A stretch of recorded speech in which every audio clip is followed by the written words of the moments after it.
Welcome to the San Jose Hockey Now podcast. I'm Sheng Peng, editor-in-chief of San Jose Hockey Now. You can also find my work at MEC Sharks and on Twitter at Sheng_Peng. And I'm Keegan McNally. You can find me on Twitter at halfwall_hockey, at my website half-wallhockey.com, or at San Jose Hockey Now.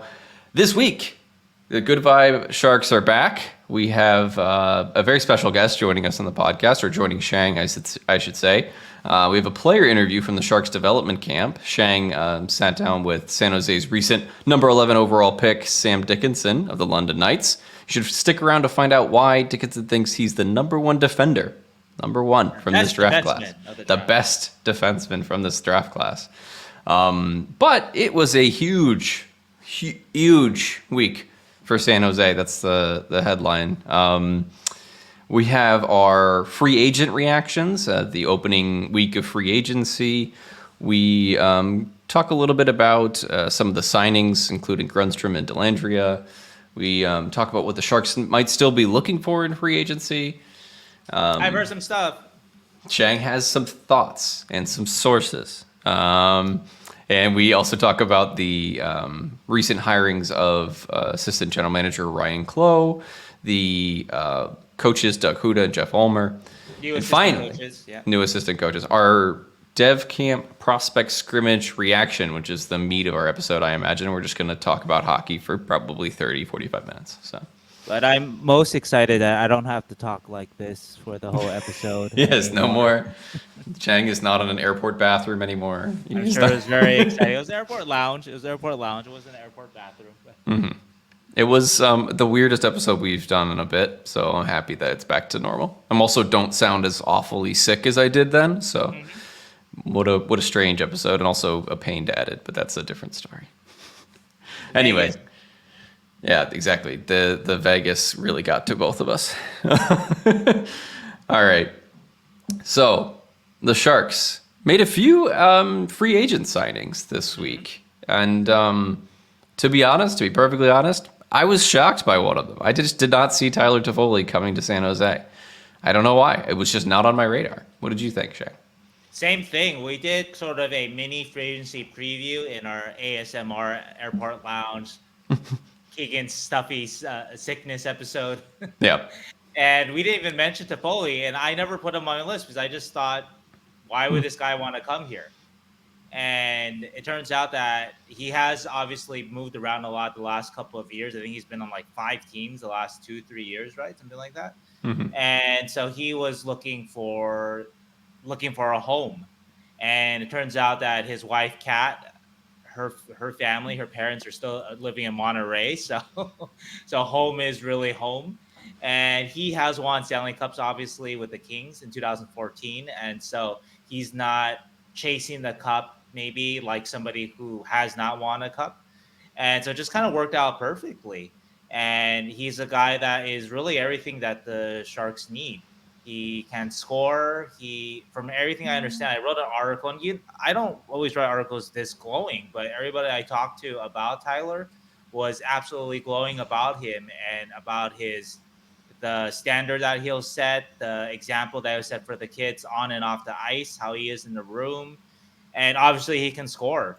He has scored over 20 goals 8 times. He scored over 30 goals 3 times, and 2 of those 30-goal seasons, 2 of those 3 30-goal seasons have been the last 2 seasons. And so he's pretty much everything that the Sharks needed. The only guy that I thought could be better in terms of that combination, not just scoring, but leadership, was Stamkos. And I don't think that was ever a realistic target for the Sharks. And I reported, I don't think the Sharks even reached out on Stamkos.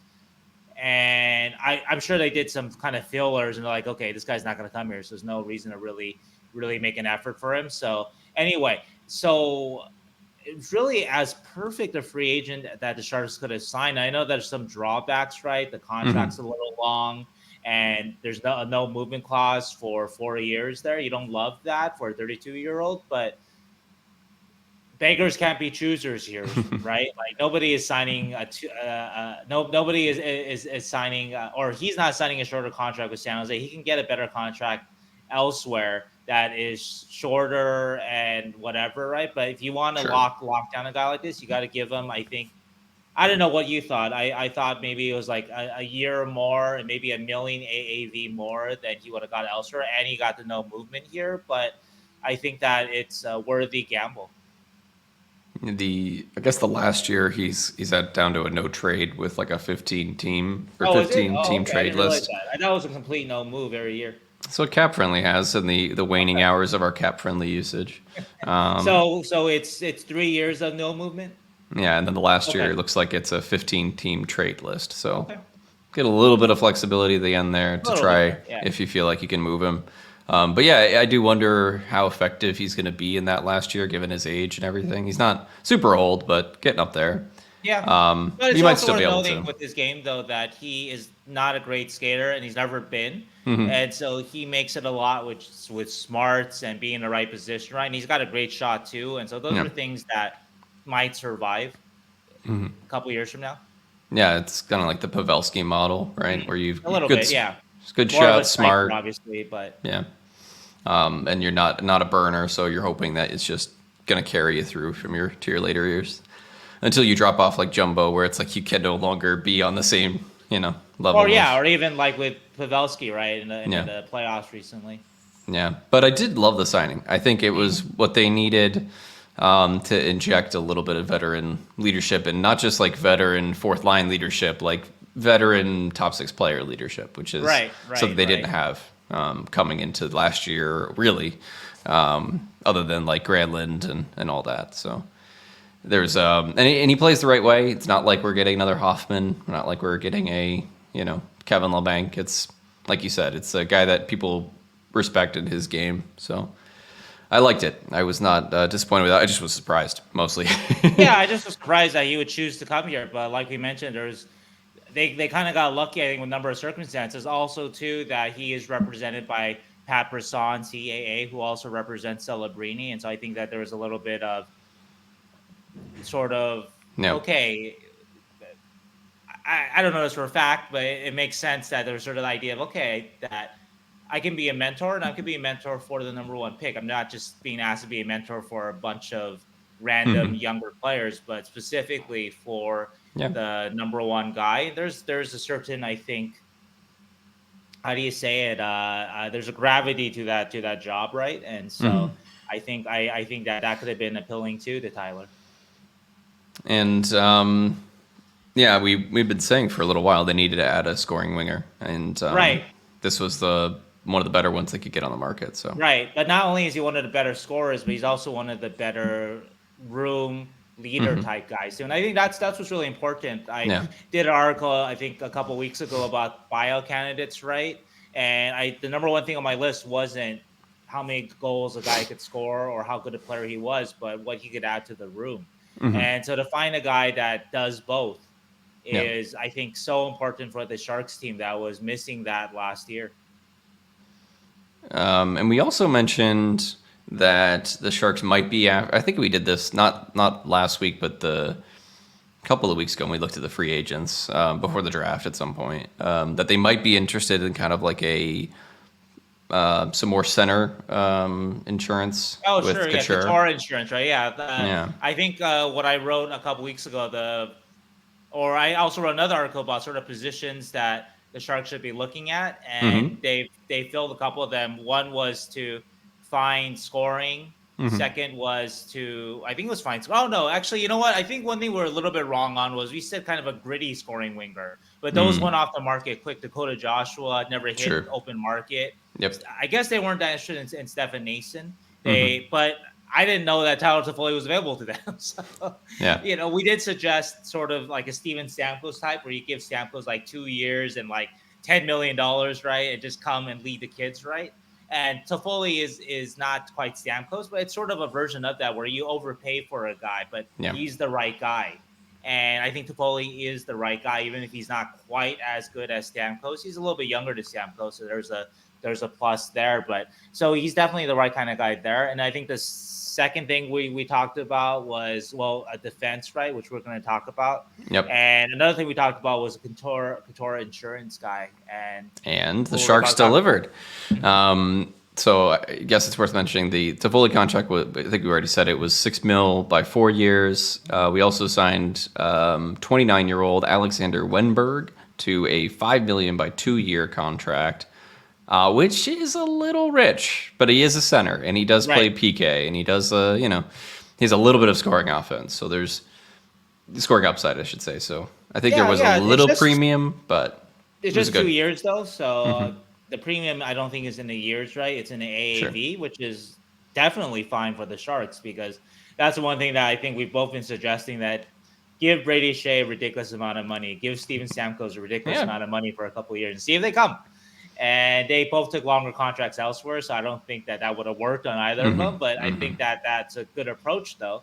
And so if you can get sort of, I think Toffoli is close to like a caliber free agent in this market, if not a B, right? Sure. And Wennberg is sort of a high C or a B minus or something like that. And so if it worked for these guys, then it's good. And Wennberg, the book on him is he is a very defensively conscientious center. Hmm. He can be a little bit perimeter offensively. People I talk to think that he could be better than he is, and maybe we saw that in that one year he had 46 assists for the Blue Jackets early in his career. I think he had 59 points that year, and he's never quite matched that. And Sure. so he might leave you a little wanting on that part of it, but he's going to play hard. He's going to be very sound defensively. And the Hmm. Sharks are looking pretty good defensively if Celebrini comes. I'm sorry, they're looking good at center. We're Yeah. talking Granlund, Celebrini, Wennberg, Sturm, Hmm. hopefully Couture, maybe Smith mixes in there too. And it's not a bad looking center group there. No, that's like not, that's kind of what we said last year, but and fingers crossed that it, turns out a little bit better than last Right. year's.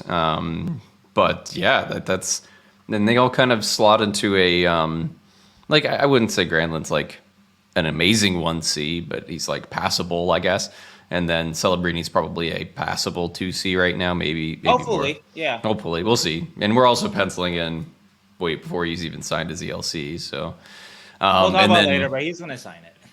Sheng has thoughts. And then Wenberg's kind of like a good 3C, and Sturm seems like a great 4C. So it's like maybe we're getting a little bit of good center depth going Oh on. yeah, you're getting there. Wennberg could be a 3C on a he was on the Hmm. Rangers conference finals team. Actually, I Yep. gotta look how much he played for them if he was filling the 3C role. Yeah. But we know that Sturm was a Stanley Cup final winner as a 4C, and Yeah. so you have one of the things that I guess we'll get to it too, but Mike Grier has really done a very nice job of sort of building a solid bottom six.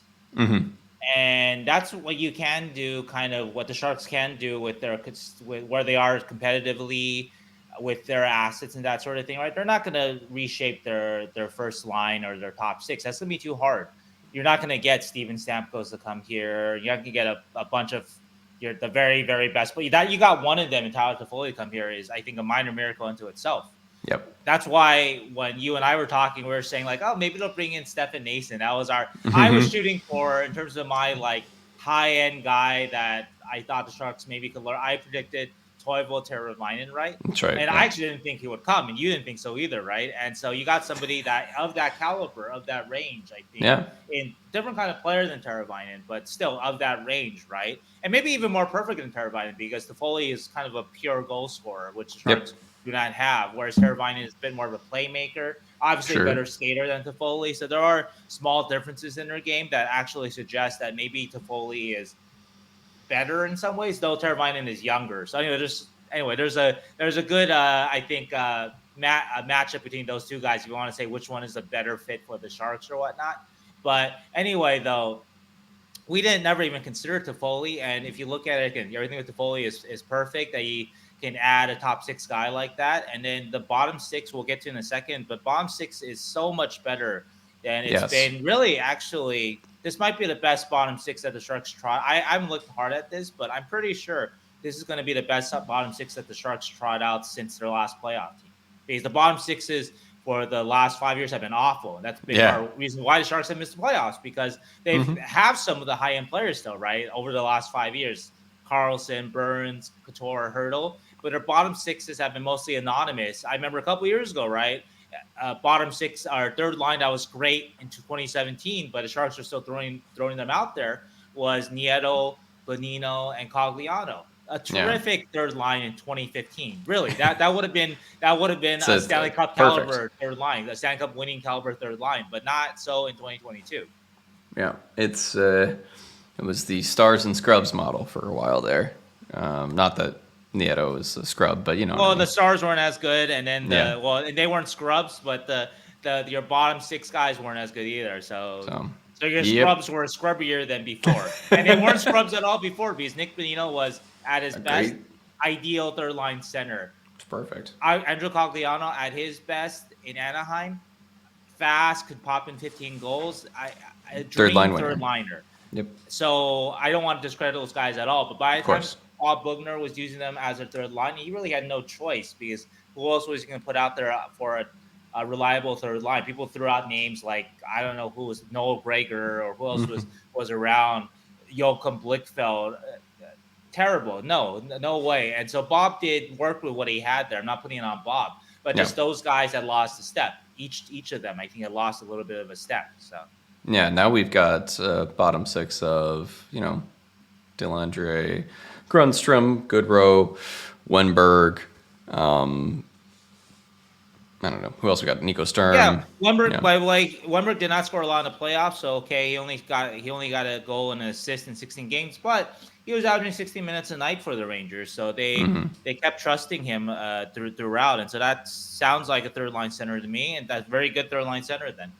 I bet he was playing a lot of penalty kill too. That probably pumped up those minutes. Yeah. Same with Goodrow. So, yeah, it's looking better. It's looking more competitive, more well-rounded, I would say. We should drop in right now that Grundstrom and Dellandrea were signed for 2 years too, and then we can talk more about them. Yeah, that's somehow been lost in this week of news because we just had so much Sharks, so much Sharks news. Yeah. We had Dellandrea signing a 2-year, $1.3 million AAV contract, and then Grundstrom signing a 2-year, $1.8 AAV contract. Dellandrea expires as the RFA, and Grundstrom expires as the UFA. So, fourth line, bottom six guys, but good ones, right? Like have been regarded as good fourth line or bottom six guys. Right, and I think there's some thought that Grundstrom might be able to play up into the third line maybe. I've heard that from a couple of people. And actually, if you look at he's only played, I think the last 3 seasons, he's averaged about 50 games a season. And his goal numbers are not bad for that. And I think I calculated over his last 3 seasons, if he had played 82 games, he would have scored 15 goals. So that's actually a pretty good third line number. He's a guy that has a pretty good shot for what I understand. Doesn't always hit the net, so not the most accurate of shots, but it's hard. Sure. And so that's something that works for him too. But anyway, I think overall, if you look at this bottom six for the Sharks, it suddenly makes a lot of sense. You have Gaudreau. Oh, let's start with the centers. You have Wennberg and Sturm, right, as your third and fourth line center potentially, right? Yep. And then at wings, you have Gaudreau, who I still think actually can contribute more offense than he did last year with New York. New York have sent him down to the fourth line. We talked all about Gaudreau a couple weeks ago when the Sharks first acquired him, how Peter Laviolette really sunk his usage and made him a defensive zone start guy in a very extreme way that I think obviously submarine his stats quite a bit. In previous years, the last 2 years before this past season, Gaudreau was averaging 13 goals and I think 20 assists each year. And so that's a valid third line. Those are valid third line numbers. And so you have Gaudreau on the wing, Cunnin, who I think at the third line role, I think can pop in 15. He's done it before. I think that if you overextend him and you don't give him proper line, all kinds of things, right, that I think Cunnin had to deal with, I think somewhat unfairly, but he's playing center when he shouldn't have been, right? And so I think that with, let's say, playing with a Wennberg, maybe if there's some chemistry there, I think that Cunnin can score 15. He's done it before. He scored at that pace before, and so that makes sense. He makes sense on your third and fourth line. Dellandrea, right, is young, so there's some upside there. Yeah. He is sort of a ideal third, fourth line player in terms of just his work ethic. And so this really starts to make sense. I mean, I've mentioned, I think three wingers, Grundstrom, Cunnin, four of them, Gaudreau and Dellandrea, who have been bottom six players on good teams, Yep. on playoff teams. And so this is great. I It's don't know what else much better. what else to say. Like I expect we'll talk about it in a little bit, but it's going to be I expect a much better product this year. And I guess I'm happy. I think the people that will the only negative thing people have to say is that people, and this has already been kind of the case, will be pushed out because there won't be a lot of spots on the team come Sure. up. So we can mention that Igor Afanaseyev, who was acquired in the Ozzy Weisblatt trade to Nashville, has pretty much already decided he's not going to play for the Sharks next year and then go to the KHL instead of trying to compete for a spot given the new additions to the Sharks. Yeah, I'm still trying to track down if the Sharks knew or not before because it's not a great look. Mm-hmm. But I will say though that even on the surface, that deal looked weird, right? Because Sure. even though Ozzy has a little more runway, Afanaseyev was a point per game player in the AHL, and he was only a year younger than Ozzy. He was a 2019 second round pick. I think he was 45th, so he was 14 slots behind Ozzy. So it's not like Yeah. Ozzy's a first rounder in name, but there's a 15 pick difference between them, and only a year difference, right? And you have a guy that's clearly an AHL star player versus Ozzy, who hasn't quite achieved that yet, right? Mm-hmm. And so Predators were banking on, a little more runway. Ozzy has one more year on his ELC, right? Afanaseyev was a free. I might be saying his name wrong. Never learned. I guess I don't have to learn to say his name anymore. Hey, So. he's on the reserve list for Right, the end exactly. till the end of time, I imagine. But anyway, though, he was an RFA, and so you get a prospect with a little more runway who did play very well for Milwaukee. And like I mentioned in the story, that executive who watched the series closely told me that he thought actually that Ozzy was Milwaukee's best player in the Coachella Valley Milwaukee series. And so, okay, so full credit to Ozzy there. Definitely a little bit of more upside than we thought when the Sharks loaned him to Milwaukee, and Sure. really throughout the season when he was being scratched or playing fourth line minutes. So credit to Ozzy for that. But still on the surface, though, that's still kind of seemed like a weird trade. And so now it makes, I guess, a little more sense that the Sharks, well, they have probably a more talented player in Afanaseyev, but obviously a guy that is not going to play for them. I think that's going to be for a couple of years. He's going to be in KHL. At least that's what I was told. Yep. And maybe in a couple of years, maybe he has good seasons there, and maybe he'll come back to the Sharks. We don't know. There's a little more talent, and there's a guy that you can leave on your reserve list that maybe something happens. Maybe in a couple of years he can help you. Whereas Weisblatt, even though with an extended runway, right? Like it's hard to see Ozzy being better than like absolute ceiling is a third liner, more likely a fourth liner, right? More likely an energy fourth liner. And so even with this news, it's still acceptable deal, I guess, with the Sharks. But I do wonder about how much the Sharks knew about Afanaseyev and his status. I got to check in more on that part of it. But to your point, though, about guys competing for jobs, right? It is a good point. But if let's talk about some of the guys that I think are most affected by this news, right? Afanaseyev was one of them.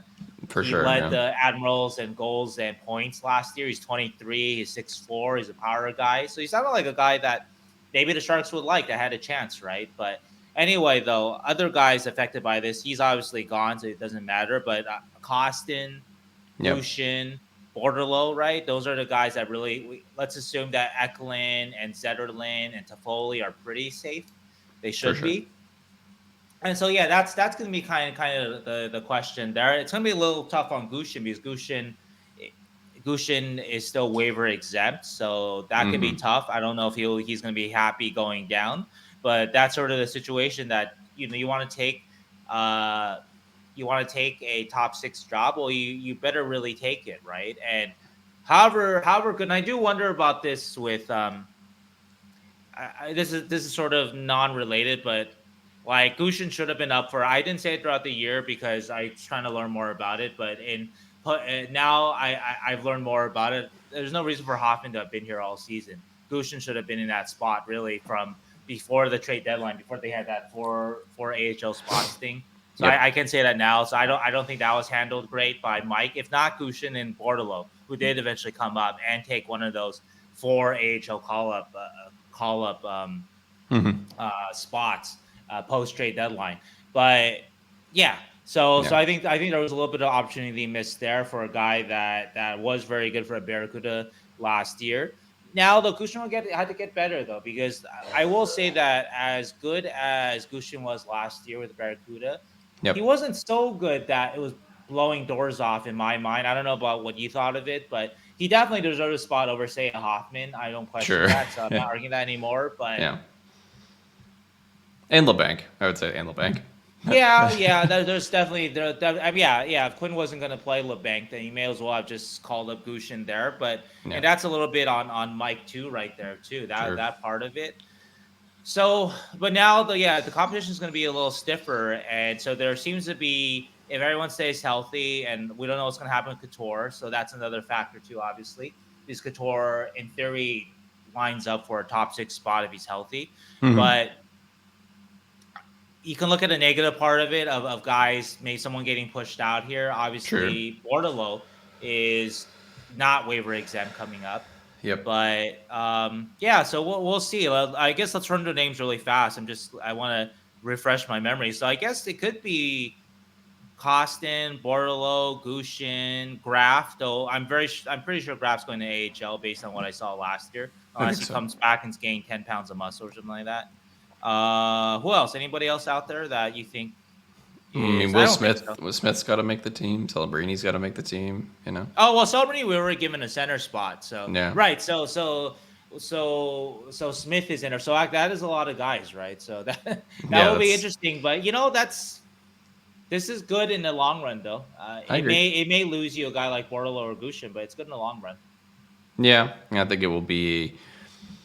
It's tough because I know that Gushin has put in a lot of work, and I know you love Gushin, and I love Goose. He needs to be. We said this last year. Though. He needed to be stronger and quicker, though. I thought that at the beginning of camp, and he did have a good season, and so he showed that he was better than the year before. But I like how far he's come. I just want that next step. Anyway, it's just something to look out for. I think in training camp is the guys that are waivers exempt, and I'm sure we'll have more once free agency is really done, and if Celebrini signs, then we'll have some projected rosters coming out, and we'll give it a good thought to see if there really is a place for Gushin and Bordelot on this team or not. It has Bordelot as waivers exempt right now, but I wonder if he will lose it. Oh, is he? Well, that's what, again, the waning hours of cap friendly say. That he's currently waivers exempt, but I wonder when he loses it. Maybe he is, because I thought with his contract stat, or I don't know, maybe when he signs, I guess we'll see. I have to double check on that one. It looks like he needs 43 more games to become eligible for waivers. So 43 NHL games or 43 just NHL games. NHL games. And then I think that's wrong. 117 games. He basically he's going to be waivers exempt next year, I think. So should be. So he might be going down too. Well, he's a guy that could use a little more time, I would say too. Even though he did show better in his sort of last 15 games there, but he wasn't so good that we saw Eklund really kind of take on a really bad team, of course, but Eklund really solidified his spot besides being the 7th overall pick a couple years ago. But Eklund really took his game to another level in the last couple of months, right? But Bordelot also took his game to another level, but it was at kind of an exceptional level before, and so it wasn't as impactful as Eklund's, obviously. Sure. And so so Bordelot basically has come back better. Better than even he was at the last month of the season, when he did show that he was better than before. But he's got to keep raising that level, and so I'm not sure. We'll see. Really excited to see what Gushin and Bordelot bring in a couple of months at camp, because for sure. I do really wish that the CHL transfer agreement would allow Quentin Musty to be in the AHL, but we'll talk about that when we talk about the prospect scrimmage. Nothing can do about that. But anyway. I haven't really looked at the Sharks lineup though. With all these acquisitions, their forward group is actually constructed in a Decent not manner. yeah. Last year I had to admit I fell for like the name guys, the guys that a lot of goals, that sort of thing, right? Sure. LeBanc, Hoffman, Duclair, all these, right? Barabon, all these guys, right? But I really like this construction a lot more. And one thing that I've paid a lot more attention to this past summer, or this off season, I'm doing a better job of getting inside in it, is the locker room stuff. Hmm. And I think that last year, if I had asked the right people, they would have told me that that locker room was not going to be great. And even though guys got along and they were positive and seeking chip last year, they weren't necessarily the guys that you wanted around your William Macklins and guys that were going to be going balls out all the time. You had Granlund doing that, but now with along with Granlund, you have Gaudreau, you have Dellandrea, you have Yep. Grundstrom. You really added to that, and so I really am overall impressed by what Mike has done with sort of Here, the limitations. here's the question. I Mhm. think it's been a hard week to follow everything, and I remember Sure. somebody mentioning it at some point about Goodrow. But have we heard from Goodrow yet? Have we actually had like a word from him to say yes, I'm coming to San Jose? I know that somebody said they expect him to be here, but that's all I remember reading.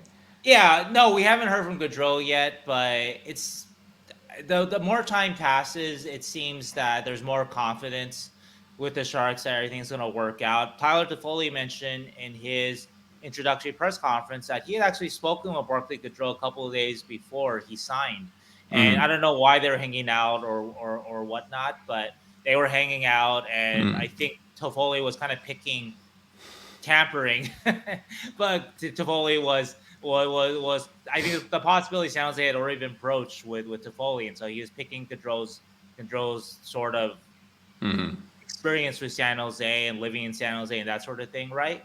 And it sounds like whatever Barkley said, there's nothing bad there. And Tyler said in his press conference to us that yeah, he's confident that Gaudreau will be ready. Will be here come training camp. And I've said this all along that I think that Mike Grier is showing Gaudreau a lot of respect by trading for his, or I'm sorry, claiming his entire contract and giving him this very, very important job of basically trading up, leading the next generation of Sharks players here, Will Smith and your Macklin Celebrinis here. And Mm-hmm. so I think that Gaudreau is going to come around. I wasn't worried about it when it happened, and I'm still not worried about it. And Mm-hmm. so we have not heard from him yet, and I wonder if maybe we won't even hear from him until training camp. I'm not really sure. I guess it would make sense. I will follow up at some point this summer and ask, hey, it's August, we still haven't heard from Barclay Goodrow. You want to check up on him and see if he wants to talk to us? Because I'm sure Sharks fans would like sort of that statement, like, hey, I'm coming, I'm excited about this. Sorry, it took me a couple weeks to kind of uh, get over it, recover a little bit because I've been so successful on such successful teams over the years. But I'm really excited about this challenge now. That kind of spiel, right, would be good for Sharks fans to hear. But I think overall, though, it's with what we know about Gaudreau's character and how he plays and that sort of thing, it's not a concern. Yeah, just interested. Yeah. Making sure he's alive. All right. With the last thing that we were pretty sure that they were going to do was add a defenseman. Mhm. And I remember saying I don't think they will add one on free agent day, only because I just think that they were going to get scooped up. And a lot of them did get scooped up. Mhm. But who are some guys that you think are still out there and they might be targeting? I guess this is the time for your whispers that you've heard from people. Oh, okay. Well, I think that they are looking for a veteran defenseman.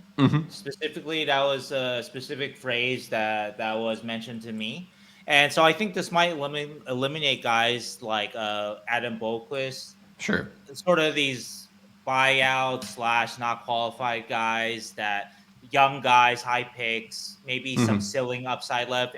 Eric Brandstrom, I don't know if they were ever in on. I'm not really sure about that, but so that leaves. We're talking about veteran defense left on the market, right? I'm not quite sure what type that they're looking for. Is it more of a puck mover, like a Tyson Berry or Kevin Shattenkirk? Is it more of a two-way guy like a Mark Giordano or a Ryan Suter? I will say that Giordano and Suter, I've sort of checked in, asked people that know them or have known or known just league sources on them, right? And one guy told me that he thought that Giordano wants to win still, and so that maybe the Sharks won't be that appealing to him. I'm not really Sure. sure. So Suter, I wasn't sure because I know there were whispers before of him not being great in the room and maybe being a little me, right? And I thought that might have changed in Dallas, but one source tells me that maybe that hasn't quite changed. So Sure. I'm not specifically sure if you want him there. So anyway, I had predicted that I thought Giordano would be the Sharks would sign him, and this was before I talked with that source about maybe what Gio actually wants with sort of the rest of his career or the next year of his career, right? Mm-hmm. And so if Giordano's looking to hook on with a contender, then maybe that's why he's still on the market. Mm-hmm. But he still does sound like a lot of ways what the Sharks could use. I know a lot of people point at the fact that he's 40, and we talked about this last week, but you just need to get another year out of him and get maybe 18 minutes a night out of him. And he still is a hard, willing defender. He still can move a puck. So there's still things to like about him. You just can't use him like you used to be able to, right? You can't play him Mm-hmm. 25, 30 minutes. Okay. And he's going to get beat sometimes. He's going to look bad sometimes, I'm sure. But I think that the overall package that he offers, including the leadership, the room stuff, right? I think it could still be appealing to the Sharks. And so anyway, I'm not saying it's only a guy like a Giordano. I wonder maybe they are going to look more at a puck mover type like a Barry or Shattenkirk. They could use that obviously on kind of a second power play unit after Wallman perhaps. Mm-hmm. But I do think that they are looking the rest of this market. I think Justin Schultz is another guy that's out there. Trying to think of anybody else that's out there that kind of fills that. I wondered if they checked in on Nate Schmidt, who signed in Florida. I don't know.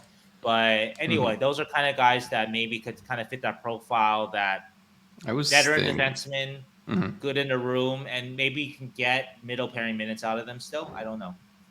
I had thought maybe John Klingberg would be an interesting Oh, one. right. You mentioned that. Klingberg famously, I guess, or not so famously, turned down like a massive contract extension with Dallas 2 years ago, where it was like $7 million by 7 years or something Right. big, and then went and signed a like 1 year deal with the Ducks for $7 million, and then signed a 1 year deal after with Toronto for 4.1, and now he's out of a contract. So instead of like $50 million, he got about 11 million Right. guaranteed money. So I wonder if he's chasing another contract with some money behind it. Not that he was great for Toronto, like he Yeah. He only played like 15 games, didn't he? only played 14 games, 5 assists, and then didn't return to form the year prior either with the Ducks. So I wonder if he's out there or available or what's going on. I don't know his like health either, his injury status, but somebody that like has a history of being a puck mover. Right. So, and if they really wanted to, they could give him a big payday if they felt like they needed a puck mover. So Yeah, the defense still does need the defense doesn't look as deep as forward. Obviously, you look at the names on there. Wallman and Ferraro kind of head your defense right now. You hope Henry Thrun, you hope Mukumadulin, they're right there, right? You still have Ruda, Vlasic, and Benning, and Emberson too, Ty Emberson. Yep. So I guess looking at that mix, I think you still kind of. I couldn't tell you exactly what the Sharks need on defense. They need everything still. Yeah. They need better defenders. Yes. They need a number one, or they need a first line of defense. So they need a first pairing. They don't have a first pairing. They have basically maybe one or two mediocre second pairings and then some third pairings. Yeah, they got maybe a middle pairing there in Ferraro and Wallman. I don't know if they'll play together, but just like the caliber of player those guys are, I think that they can pass as middle pairing. But for sure, though, and of course, there are no top pairing guys out there right now. Yep. If the Sharks were interested in a defenseman, they didn't invest in anybody out there. And as far as I understood, I don't know if they were really in on. I checked around. I think I did a story about sort of free agent whispers I was hearing, and most of them were were guys that the Sharks weren't in on, or maybe that the contracts were dollar figures. Mike mentioned that just some of the contract figures just didn't make sense to them for what they thought of the player. Mm-hmm. And so they're kind of scraping kind of bottom of the barrel here for somebody.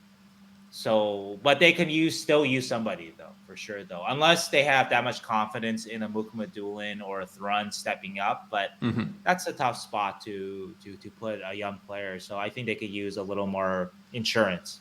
I do want Mukumadulin to play in the NHL. I don't know how we're gonna make it happen, but I feel like he had the year in the AHL. He did great. He had that little tiny cup of coffee with the Sharks. He looked good. I think he's going to get time. I wonder just how much time he's going to get. Is kind of my big question, but I think he might be ready. Well, he's less blocked by right now, and sure. I think he might be too. I think that it'll be interesting to see if they do sign somebody or acquire somebody and what profile it is, right? Because if they acquire, let's say, a more defensive guy, a guy that's not necessarily, at least nowadays, a power play guy, then that might suggest a little more confidence in a Mukumadulin. If they pick up a Barry or a Klingberg, then okay, that kind of tells you, because those guys, Barry and Klingberg, if they're not on a power play, I'm not sure how much they're helping you, right? Yep. And so that I think will be telling if they pick anybody up and what kind of profile that player is. And the logjam has definitely been worse on D before. I think last season or the season before, it was like, how do we have 11 defenders now? Well, we have 11 bottom-pairing defenders. How do you figure that out, right? What the hell? So I think injuries always happen. So that's another thing to keep in mind is there's always going to be an injured defender. Like just somebody's going to have an injury. It doesn't. You never know. It could be Bless. It could be Ferraro. Somebody will have an injury. So there will be time for Mukumadulin, I'm sure, to get some minutes. I think they play like 2 of the 3 young guys most nights. Like they'll play 2 of Thrun, Mukumadulin, and Emberson. I think that'll be kind of the norm. I don't think all 3 will see time unless it's a very injured night. Right. At the same time, but yeah, well, I mean, we'll see about that part of it. It's hard to say on some of that, like the usage and stuff, right? Yeah. But it is important to keep in mind Thrun is waivers exempt, as is Mukumadulin. So could be a similar thing happening at the end of training camp where we're all... Right. A lot of it, I think, will also depend on how healthy Matt Benning is, right? So we'll have to see about that. True, yeah. Another injury concern as well. Anyway, all right, so you're saying maybe they get one more defender. Maybe. I think so. I think they're looking. I'm fairly sure about that. Whether or not they get the guy that they want, the market obviously is thin right now. Sure. All the guys I mentioned are guys that have seen their best years, right? Great players before, but who have all seen their best years. So we'll see. Okay. Second, well, I don't even know. Third topic of the night. I'm going to turn my head a little bit, so I got to talk to my dog a little bit. But Mushu. Let us know what's your feelings, Mushu. What's going on today? So the Sharks made a few hires, including assistant general manager, a name you might remember, Ryane Clowe. Noted cheater, Ryane Clowe. If you've ever seen the play where he plays the puck from the bench. A very famous Ryane Clowe moment. A great hockey player, great Shark for a very long time. And actually just a name I did not realize. Stoll, 2012. That's what it was. I did not realize was, like, I'm sure he was in hockey, but I just didn't realize that he was actually, like, having a role before he was hired as the assistant general manager of the Sharks, just because it's hard to keep up with all these guys. I think it's an interesting hire for the Sharks. Let's talk about him first, and then we'll get into the assistant coaching hire. What have you heard about Ryane Clowe and why he decided to join the Good Vibe Sharks? Because that's what we are. We're bringing back the good times with Ryane Clowe. Right, and trademark JD for coming up with director of Vibes, Joe Thornton. Got to give him credit. I don't think people online are giving him credit for that. I would like to say, yes, JD, I was right next to JD. You're there when he invented that. I would say I actually said Vibe Director first, so I'm going to take a little bit of credit, but JD asked the question. Yeah, I said Vibe Director first, but JD asked the question, and he was Wait, He's are the- you accusing JD of stealing your idea from you? Did you tell JD that? No. JD should get the credit because he asked the question. I just said vibe director. I'm all for podcast beef. Look on you can check the tape. There's a voice in the back that says vibe director, and it's not JD, it's me. Oh, is it really? Is that really? I did not know that. Yep, So I was did sitting. you guys come up with it at the same time? Is this your No, like argument? he was saying like, what are we gonna call it? And Mike Grier just said just vibes or whatever, and then at the very end of the question, before we moved to the next question, I just said so vibe director, and he went vibe director. That sounds good. So I'm not stealing it because I think JD deserves way more credit for that because like it's everywhere. The NHL tweeted it out. There's like shirts now, and I I'm feel like like there's a question of ownership, and that we may be headed toward the Kendrick Lamar Drake feud for San Jose Sharks podcast. What do you think? No. I think JD should get the credit because he came up with the vibe portion of it. I just said vibe director, and also they've changed it to director of vibes, so it doesn't really. I'm not trying to give myself credit, but listen to the tape. It's there. I'm a conspiracy theorist. It's there. It's there. It's a conspiracy theorist. All right. Well, credit to JD then. So yeah, well, let's give credit to JD on that. And one. Keegan, but mostly JD. But Mostly JD. Okay. And Keegan. It was an awesome moment. It's funny that everybody ended up tweeting that out because like, just fun to see Mike Grier smile sometimes. Yeah. Well, he's got a lot to smile about over the last month, so that's He has. good. Yeah. One of my favorite moments from the draft for sure. But on Clowe, though, I think the best part of it was that I don't know if the Sharks will learn their lesson, but if you know how things are set up at the practice rink, right? Basically, there is an area like a raised area platform or whatever where all Sharks management can see what's going on the practice rink, right? Mm-hmm. And fans probably can see it, but they got to get at a certain angle. It's a little hard for fans to see from lower, right? But it's easy for media to see because we have a media room that is not adjoining that platform, but it's on the same level. Mm-hmm. And so credit to Curtis Pashelka for looking, Curtis of the Mercury News for looking and taking a picture of it. And he took a picture of it the first day of dev camp. And in the picture, I think a couple of fans were the first to maybe notice. They're like, hey, is that Ryane Clowe? Cute. And also in the picture, if you look closely, is Jeff Ulmer, the Sharks, we're going to talk about in a second, the Sharks assistant coach.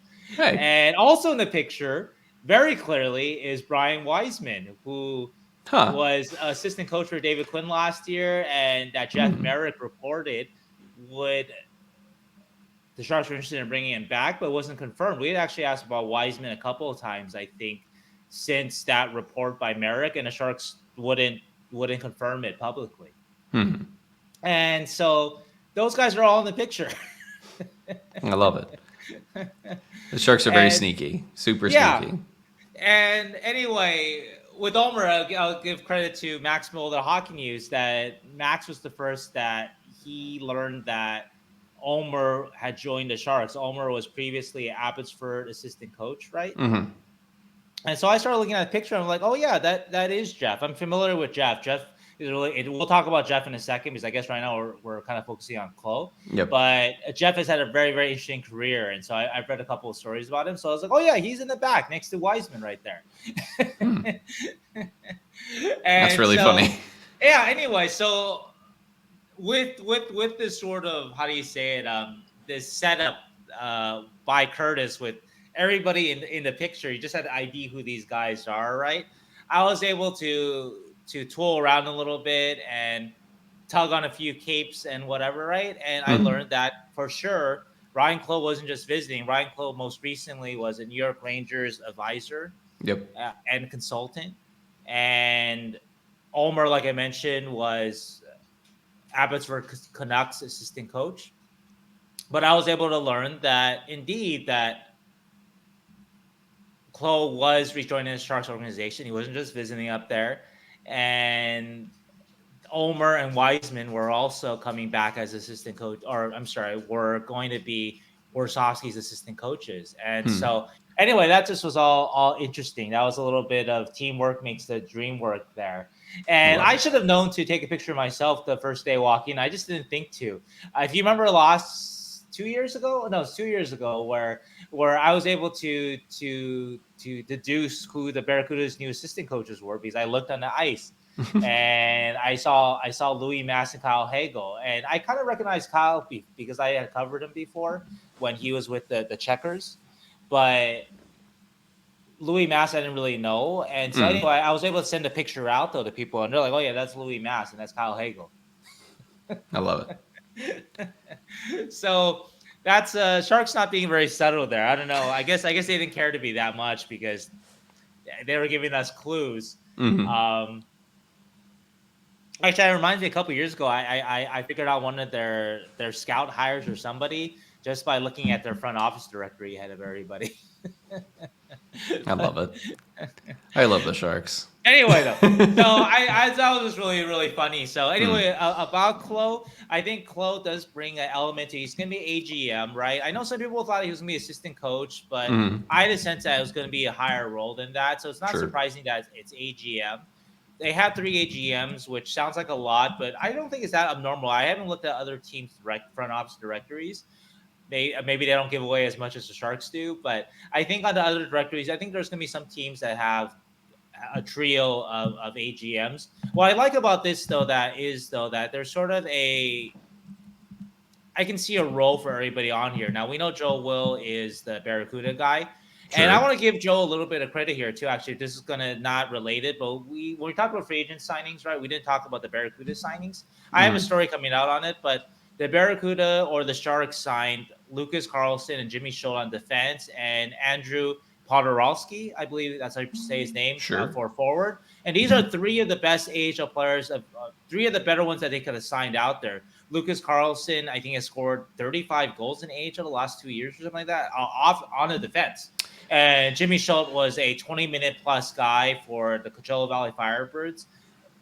Calder Cup finalist, Coachella Valley Firebirds the last 2 years as a kind of a defensive defenseman, right? Sure. And Andrew Podolowski is a great scorer at the AHL level. And so credit to Joe Wolf for bringing these guys in. And hopefully we'll dig deeper in the Barracuda later this summer, but hopefully that'll kind of change the fortunes of the Barracuda. That obviously they have not had great seasons, but these are kind of high-end talents that Joe Will is bringing in there. So I want to give him credit because Joe gets maligned a lot, and perhaps fairly, by Sharks fans over the last few years. The Barracuda have not been very good the last 6-7 years. Yep. I've questioned a couple of his moves too. For example, not bringing on a more reliable number 3 goalie last year. So, but I want to give credit where credit is due there to Joe there. But anyway, Joe handles the Barracuda. Tom Holy is a little more cap situation, right? I think he deals with a little bit more of that, right? And Ryane Clowe is the one guy here who has played in the NHL that maybe is going to be have a little more of that influence with Mike Grier. And so I think it's sensible in that way. I got to pull around more and see what people are saying about Ryane Clowe. I need to work on that a little bit more. But in terms of that part of it, that makes sense to me with Ryan. I'm in a conspiracy mood today. Mm-hmm. Did you know that Ryane Clowe was on an episode of Kitchen Nightmares in 2011? Oh, was he one of? I know a bunch of Sharks were on there. Yeah, Ryane Clowe was on that one. That's all I could ever. That's one of the things I just always remember about Ryane Clowe. That and then who else was on there? It'd be funny if actually all those guys are part of the Sharks front office now. I actually cannot remember. I remember Ryane Clowe being on there, like very vividly. Also a fun thing, I was at, I think this was in 2004, 5 maybe, or it must have been 2005, 6. Anyway, Ryane Clowe, I was at a game of his, or of the Sharks, and he scored a hat trick against Tampa. And I remember that very vividly, being like, damn, that Ryane Clowe. And this was a long time ago, so I'm happy. I think we mentioned this. I say that a lot, but I think we mentioned this sometime in the past year that it seems like the Sharks are trying to but they're trying to recapture that energy of a bygone era of the Sharks, and they just keep, for better or worse, hiring guys from around that time period, and trying to get some of that energy back that the Sharks had for such a long time. I mean, it's got to work. That's the thing, right? And so that's why I'm still suspending judgment on Ryan, just in terms of it's a great story. Sure. He had to retire his playing career prematurely because of concussions.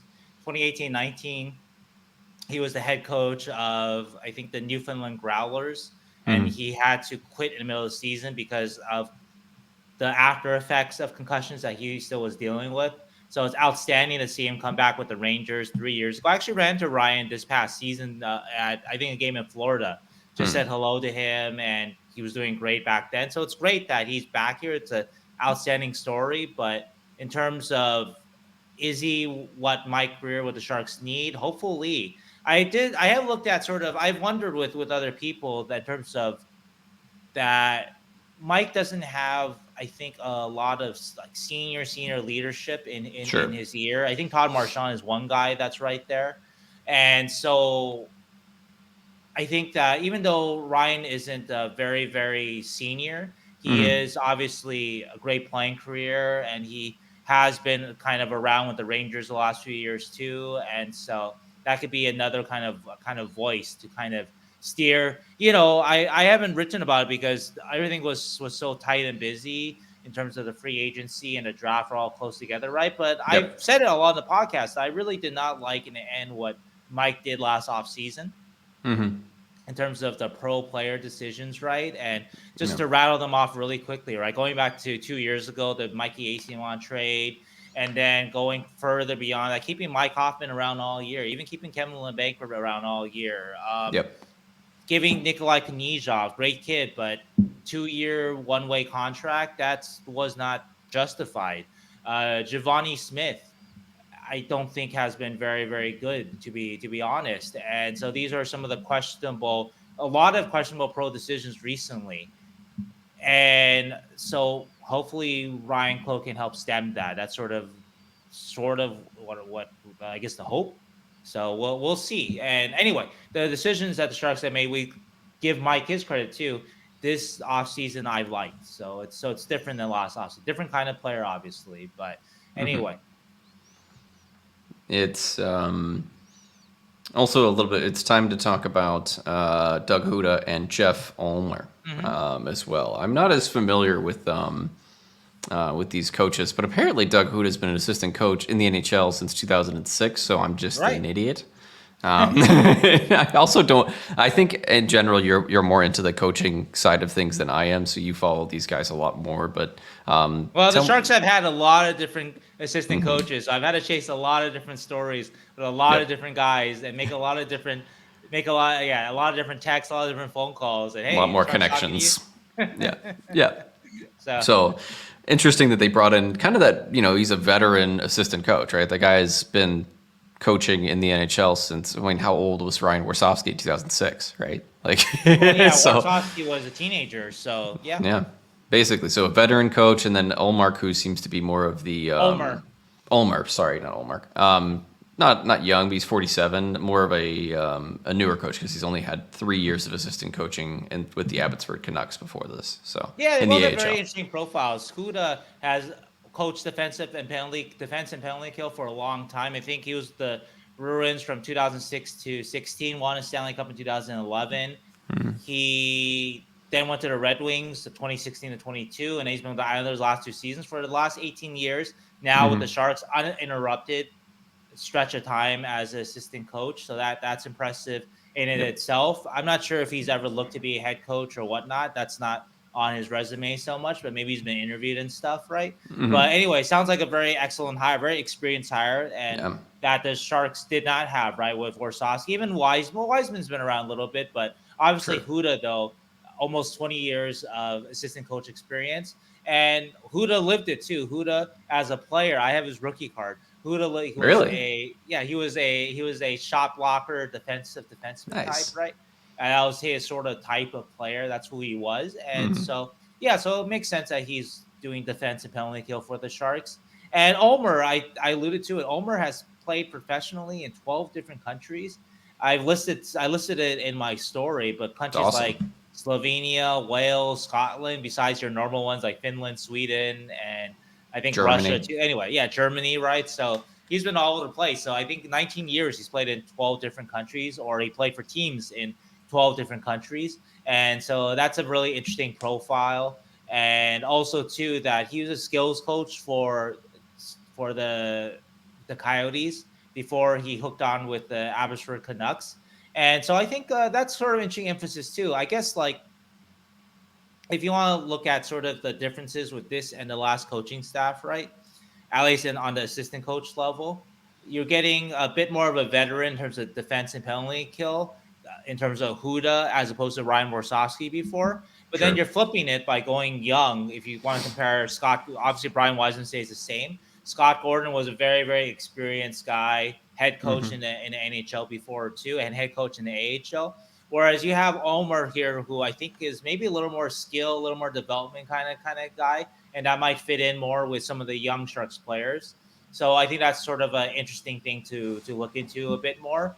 But either way, we'll just see if it works. There's a lot of very good coaches in this league. I'm sure there's a lot of guys the Sharks could have hired, and so we'll see. But I think it's a promising mixture of some veteran guy here in Houda, and a little bit more of sort of a skills development guy on the coaching staff, which the Sharks I think didn't really have, right, in terms of Warsofsky and Gordon, and last guy they had kind of like that was maybe Mike Ricci when Ricci was on the coaching staff for a hot minute there.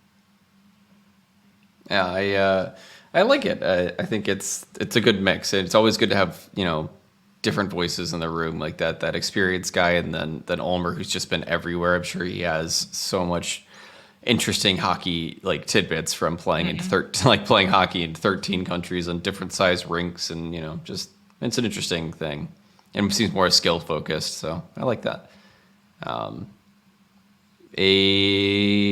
Okay.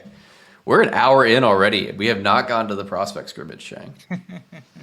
Oh my gosh. This was let's talk about the prospect scrimmage. Let's dive into this a little bit. Okay. You were there. I was on my couch, enjoying a beautiful July 4th. This was I haven't had this much fun watching a prospect scrimmage, and I watch every single one every year. This was awesome. This was like the skill level seemed to be so much higher. The excitement, the competitiveness between the two teams, it felt like they actually gave a shit, and I loved that. Like they normally do give a shit, but it felt like, I don't know, a little bit more of a shit, I guess. Sure. And it really made me feel like plugged into the new Celebrini and Smith era of the Sharks, the upcoming era of the Sharks, I guess. Right. And I think that's the same reaction that everybody had on Twitter, right? Like Jonathan Becker put out everybody enjoy the prospect scrimmage kind of thing, like a tweet afterwards, and just felt like they had a good time with it all. So that's my first initial reaction from a fan perspective. I loved it. And I'm sure you all did too. You can sense the excitement.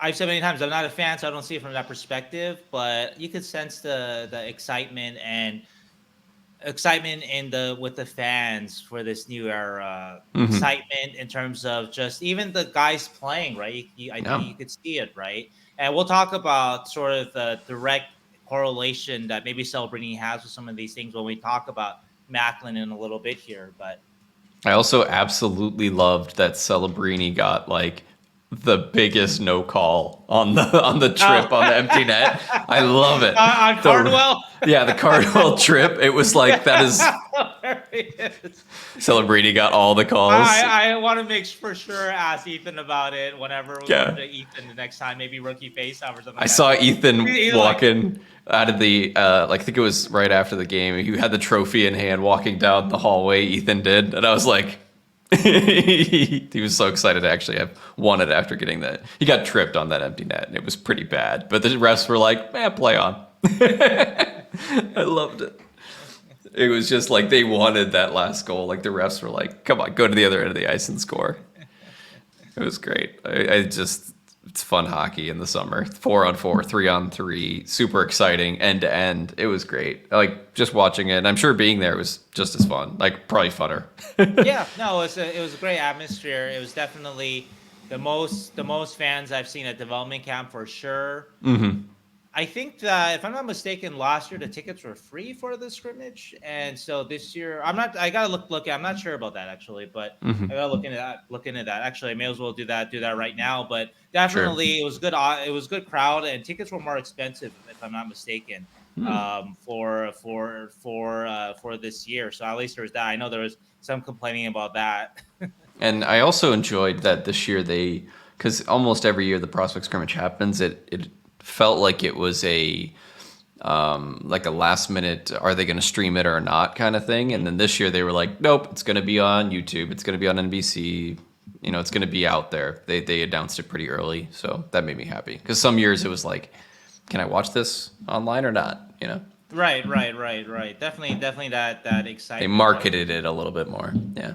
Yeah, So. for sure. I mean, they had the towels that said basically Celebrini's name without saying it, right? The Celebrate towels. I don't know if you've seen that. So. Mm-hmm. I love it. And the format was different this year as well.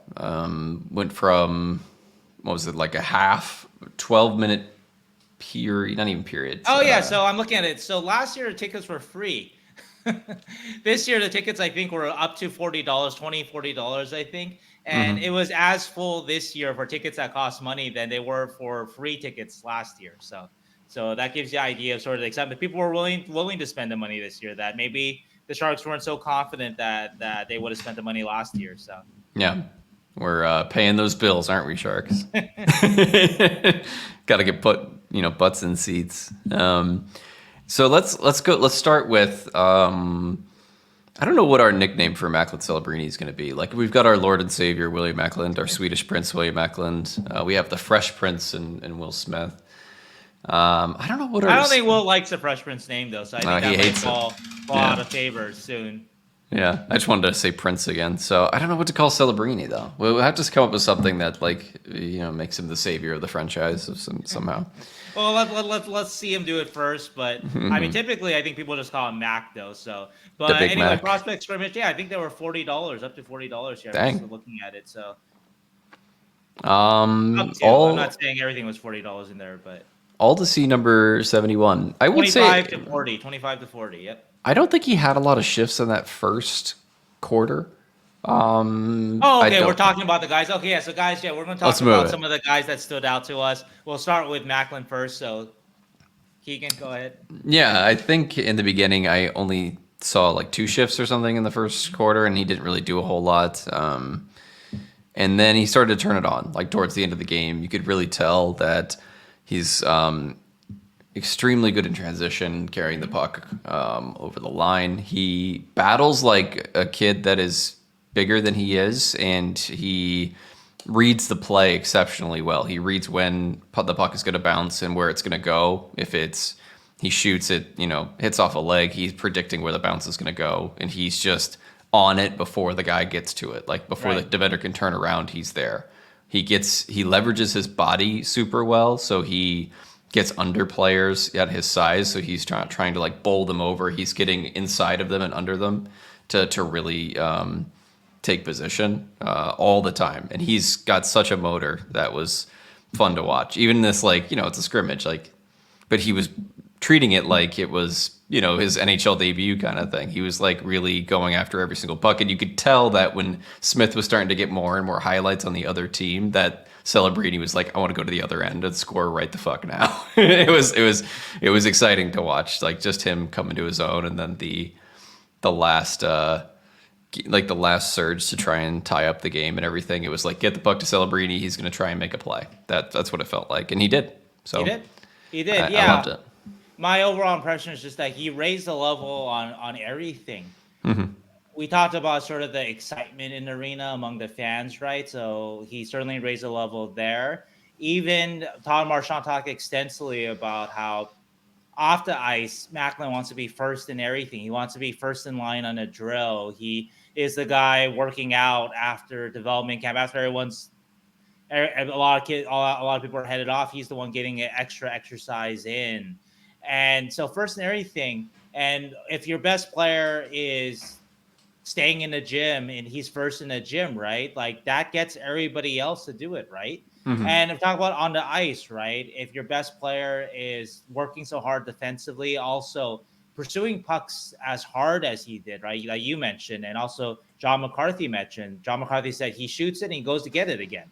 Yep. And if your best player is doing that, that rubs off on other players. And you don't think Will Smith noticed all this attention. He wanted to show, hey, I'm really, really good too. Let's not forget that, right? And it's not it's a friendly rivalry. They look like they got along quite well this weekend from everything that we could tell and everything that I've heard. And so it's a healthy rivalry. And it is a kind of like the rivalry that, and we've heard before, that Jonathan Toews and Patrick Kane had. And this is the raising of the level, I think, is just as important as what Macklin is bringing. It's not just the talent level. And then we get to the on the ice stuff, right? And on the ice, even though he didn't score, he showed off this one-timer. He definitely had excellent chances to score. John McCarthy said he really wanted to score, so it's too bad he couldn't get that first goal as a Shark. It's going to come. Looks like I would guess it's going to come during rookie face-off when that's going to be in LA, though. Probably. But anyway, though, just the raising a level throughout the organization. Todd Marchand summarized it well. Todd Marchand just said there's a buzz in the San Jose Sharks organization that hasn't been, and no disrespect to William Eklund and Will Smith and all those guys, right? But I've said this before. I've said this since the Sharks won a draft lottery, that Macklin is sort of that connecting piece. He makes it make sense. He makes the rebuild make sense. He is projected to be your number one player. That makes sense. For years, Sharks fans have been trying to raise. You talk about William Eklund as a savior. Love William. Love his game. Yeah. I love his compete. And I do think that William Eklund is going to be a good player on a winning team. But probably a second line. I think still a second line player. That shouldn't be your number one player. But you're talking about a guy who's your savior. He's not your number one player. Will Smith, excellent offensively. Obviously, can be lacking in other areas, right? Should he be your number one player on a Stanley Cup winning team?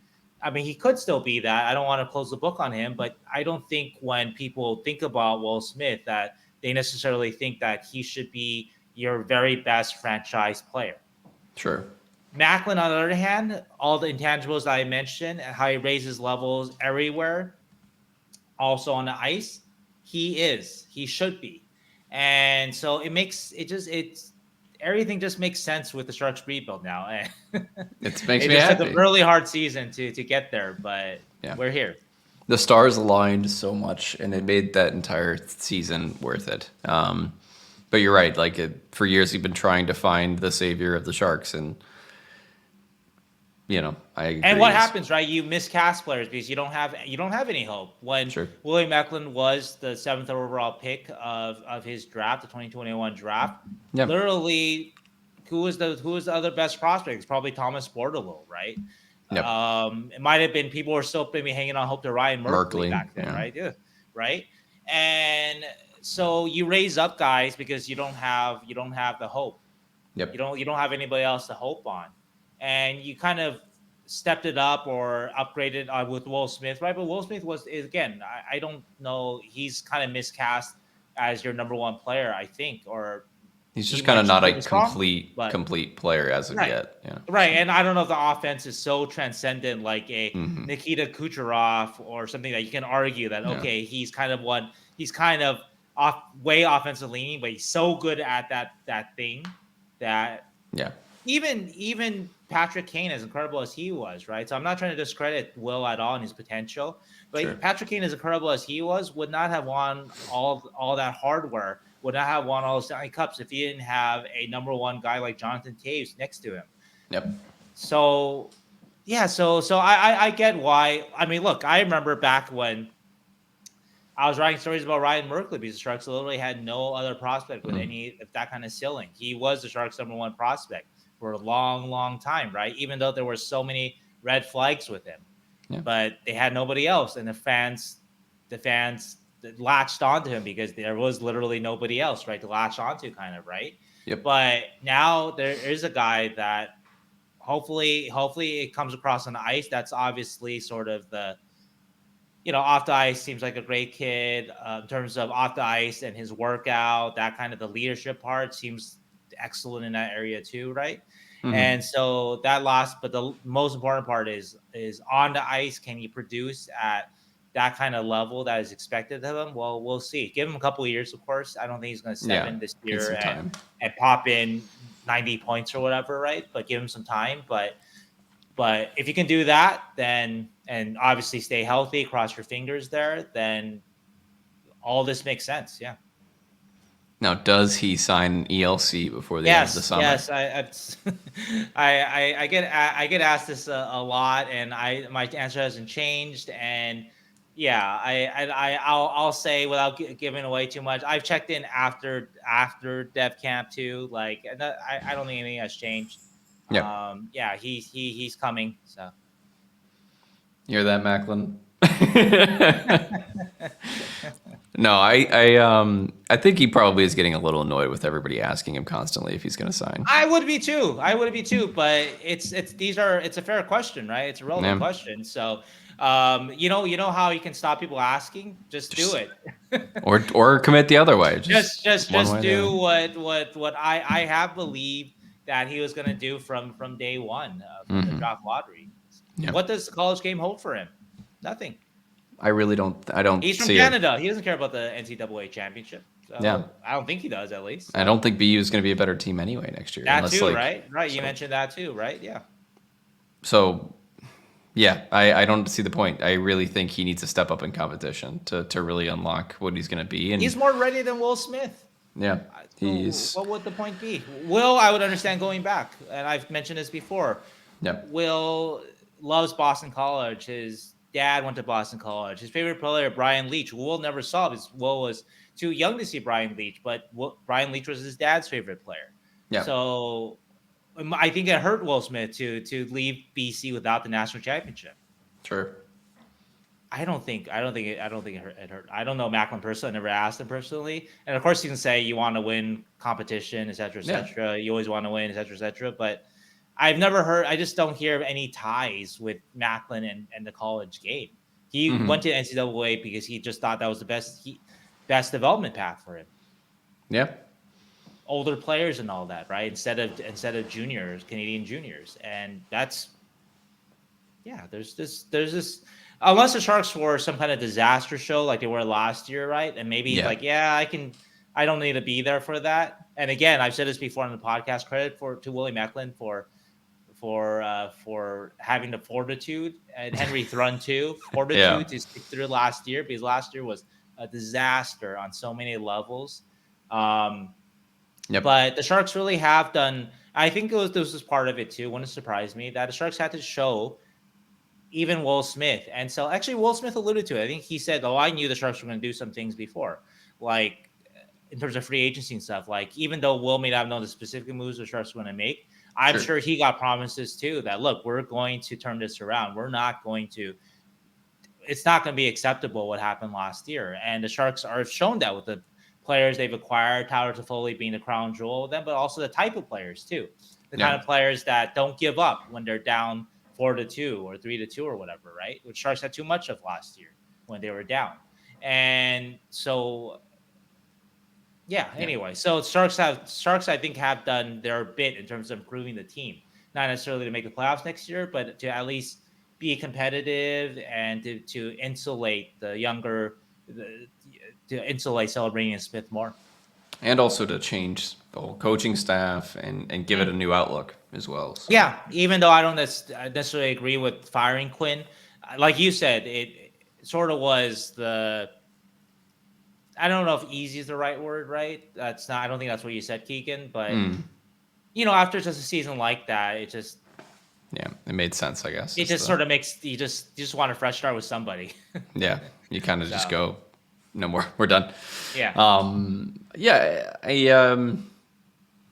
I also don't think this is apropos of nothing or not even related to anything, but it also just makes me kind of happy that, yes, we are retaining on 3 contracts currently, but that there's just no big holdover of any, like Vlasic's still here and Couture is here. Right. But there's no holdover, right? It just feels like a new era that started with Celebrini and that last year, getting all of the older big contracts out. Like, there's not too much of it because Vlasic is also not as integral a part of the team anymore. He's just kind of here. His cap percentage is, but in terms of just his role on the team, right? And his role on the team may diminish next year too. I'm not really sure. Couture is obviously still around, but Couture wasn't around last year. And so last year was kind of different, right? Because end of the season when Cunnin and Granlund became the alternate captains, that's like, wow, that's like so yeah, none of because obviously Hurdle was alternate captain for the entire season until he was traded. So it's probably the first time in years. 30 years, 25 years that none of sort of the old guard of Sharks was wearing a letter. The ones traditionally associated with the Sharks, Hurdle and Couture and Jumbo and Pavelski Patty and and Jumbo and Patty and I mean, so Vlasic it really felt like a different era for sure last year, and that's going to continue, especially if Logan's not around. And if Logan is around, I think that's great. I think he still has a lot to offer if he's healthy, but of course we don't know that. So. Well, and obviously, because Celebrini missed the shootout goal, he is a bust. So that's all that matters. That was a very funny. I was really impressed with his game on the ice. So I got to say, me too. Just how he and I did a couple clips of it. Just how he commanded space, how he always held the puck and drew attention, and then he hit the open man. Yep. I think he had a great couple assists. Yeah, he was making his teammates better. He didn't score. I know that a lot of people were disappointed. Macklin himself probably that he didn't score, and get that out of the way on Sharks Ice or Tech CU, get that out of the way for the fans. But I thought that he was every bit as advertised. I wish they would have done, and I know this wasn't in the schedule of things. I really wish that when it got tied 7-7, they didn't go directly to shootout. I wish they would have done like another 5-minute 3-on-3 or something. Just because, that would have been fun. Yeah, because I was like, oh, we just got it tied up, and then we're going to shootout. All right, fine. But yeah, that was an epic comeback.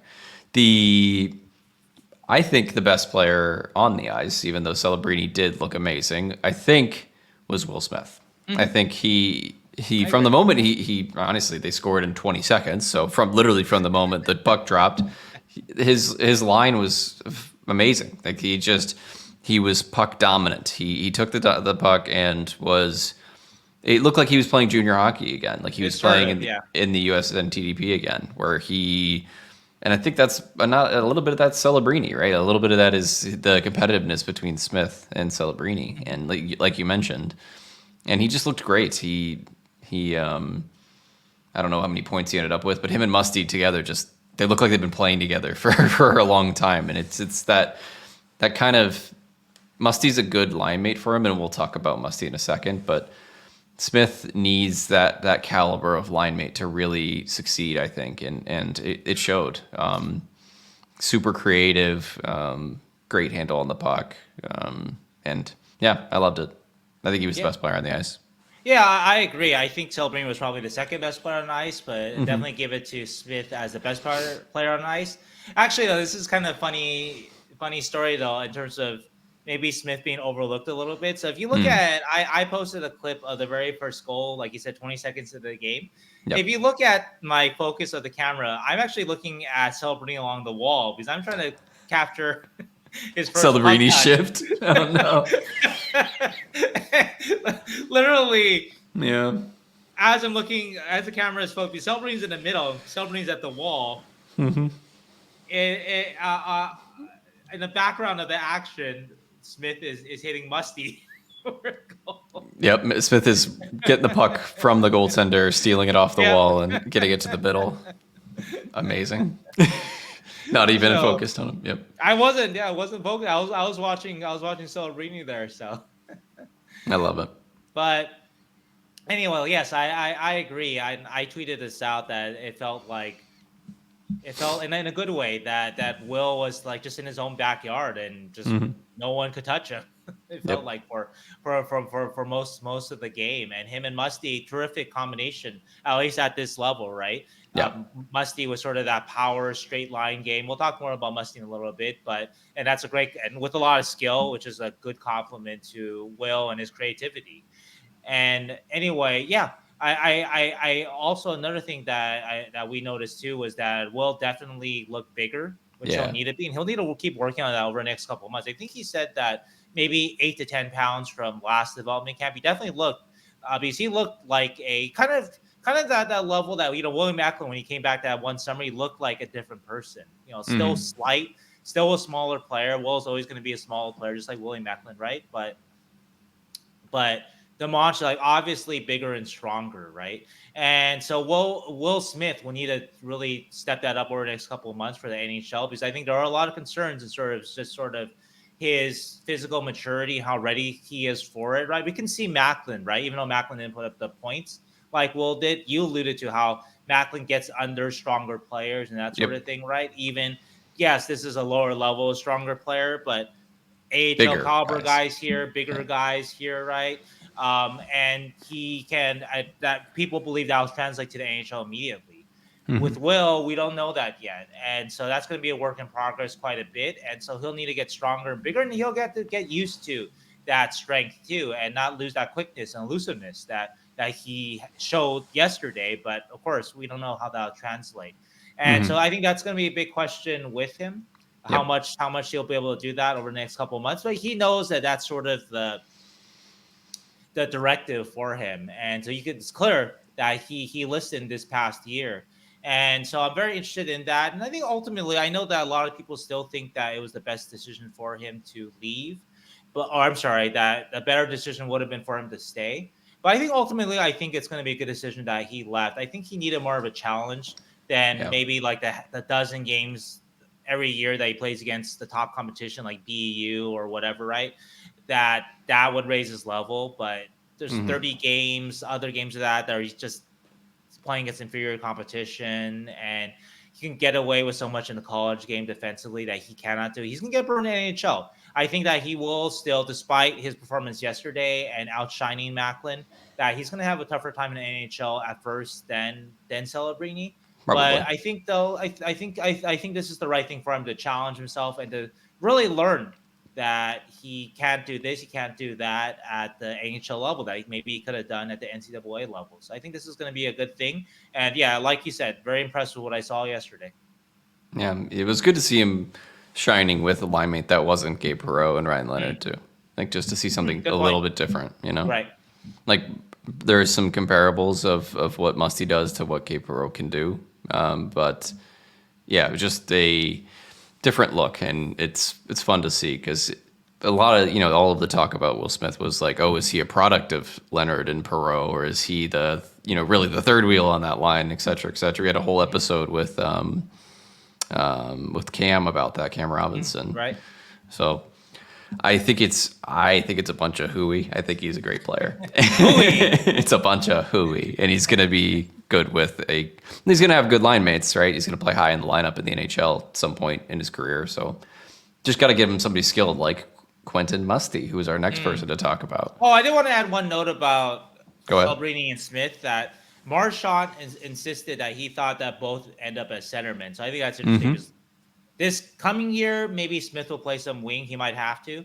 but eventually, though, that sounds like that's the plan from the Sharks, or the Sharks plan for them. And I like Smith at center. I think his game is suited to a center's game, at least offensively. He just has to, do all the things that make an NHL center an NHL center that is not just, from the red line in. That's Right. So, okay, Quentin Musty. I got a lot of heat because I put out like who I think did well in the game, and I thought Musty did good. I just didn't put him on the list of people that I thought like did well. Okay. I want to hear this. I actually didn't see this. So Yeah. So it was like right after that. I just tweeted it. I put Haltonen, Polkamp, Smith, Celebrini, Svoboda, and Edstrom as like my standouts. I said there was a ton of standouts, but here's a few of them. And like I immediately, when people were just like, "Where's Musty?" and I was like, "I thought Musty did good," but I think Smith was a little bit better on that line, and I think Musty helped create a lot of things, and he is a big, skilled winger that has a lot of puck magnetism. Like he can just kind of hold on to the puck very well, and I liked a lot of his game. But he is still a rush forward, and so he's going to look awesome. And he looked awesome last year at the scrimmage. He's going to look awesome at a 3-on-3 and 4v4, just like all of our other offensive guys. But he still has a lot of, I think, maturity to go in this game to make it more of a well-rounded game. That's a good point. I do remember when he more 5-on-5 in rookie face-off and in camp, and at the one exhibition game he played, that he didn't have his easy time for sure. Yeah. So again, I like Quentin Musty. I think he did great. Just want to put that out there because I got a bunch of heat on Twitter. That was like 5 comments of why didn't you put Musty in your standouts? I don't know. I think Smith was a little bit better, and I think that combo looks awesome, and I That can't combo wait. looks awesome. Yes, they I complement cannot each wait.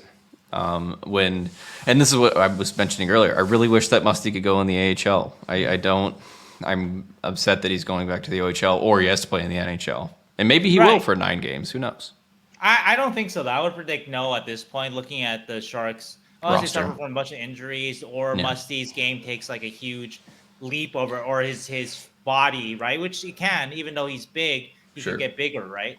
So I would predict that he doesn't make that jump this year. But yeah, I think it is really interesting, like you mentioned, and we talked with Todd Marchand about this about a month ago or a couple weeks ago, that Sudbury is doesn't play the kind of style that maybe makes him a better overall player. Not that he can't work on it on his own in Sudbury, but yeah, like London is known for molding kind of more pro style players. Yeah. And I don't think Sudbury is the ideal place maybe for that with Musty, but what can you do, right? So Yeah. How'd you think he looked? I agree with you. I think that I think that people might say the same thing to me, that maybe I underrate Musty. I had Muka Madulin ahead of him on my top prospects list. I think I still do. Excuse me. I think I want to see a little more variety from Quentin. I think that he excels at that sort of straight line power game, and he did last year, right, at Dev Camp. But I don't see a well-rounded the hints of a well-rounded NHLer quite yet, which he'll have to be. Sure. He's not gonna. What was he doing in the OHL? He's putting up like 2.5 points a game or something like that, right? I think it was just over 2 or maybe. or something like that, right? Yeah. If you can do that in NHL, then yeah, you can be as one-dimensional as you want. Yeah, they do whatever you want. But obviously, he's not gonna be able to do that. So he's gonna have to add more of other areas to his game, and Sure. so I want to see more of that before I start anointing him this or that. But it was good though to see. I mean, he looked great with Will. Yeah, for sure. And I think that between him and Macklin, that I think Will did get like the very best winger available out there, and Yeah. and they made the most of it, right? And so I would have been kind of interested in see if Musty got to play with Celebrini a little bit and see what that could have sparked. But Yeah. anyway, though, yeah. So I think there's a lot to work with, obviously, but I want to see how it stands up to, again, real, just more pro style. Whether it's in the AHL, is he eligible after this year? I assume, right? Musty? Yeah, after this year he would be. Yeah. So I want to see how that stacks up. And this year in Sudbury, even though however Sudbury plays, right, if he's with the team the whole year, I want to you want to see him at least know that he's got to work on his stuff, and maybe not during games so much because they've got to win, obviously, right? But like in practice or whatnot, he needs to be working on some of this stuff, and someone's got to be telling him, you got to pay more attention here, you got to pay more attention here, right? Sure. And so hopefully he does that, even if it means less points for him this year. And so so I'm a little bit I'm a little bit guarded in sort of what I see out of Musty. Like, yeah, and speaking of the Cam Robinson one, yeah, like Musty as a better prospect than Will Smith, which is what Cam sort of hinted at. Like, I don't see that. So sure. I could say that for sure. Yeah, I agree with that one. Although he is very good, I just want to put that out there. He did very well to make all the Quentin Musty fans happy. Okay.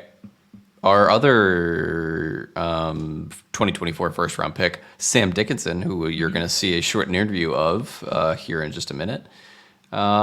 He was also there. That's mean of me to say. That's a little rough. I think a little rough. Definitely. It could be anything, right? In terms of just how do you say it? It's just one scrimmage. It's 4-on-4, 3-on-3, right? I think that he showed the different tools that he has. It didn't quite come together, but in terms of skating's there. Yep. The shot you saw at times. So there's a lot to work with there, but it didn't quite Come together. coalesce, right? But also defense is a hard position to play, right? And so especially 4-on-4, 3-on-3, like what are we gonna see out of defensemen, right? I mean, the defenseman that we're gonna shout out that probably had the best game, right, is the offensive defenseman, not Cagnoni, but Polkamp, right? And so I think definitely you have to be a little sort of grade this on a curve. Like this isn't necessarily the best way to judge a Sam Dickinson. Maybe if the Sharks had drafted a Bouillon, this might be an ideal showcase for a Bouillon 4-on-4, 3-on-3. But guess what? The NHL has not played 4-on-4, 3-on-3 most of the time, right?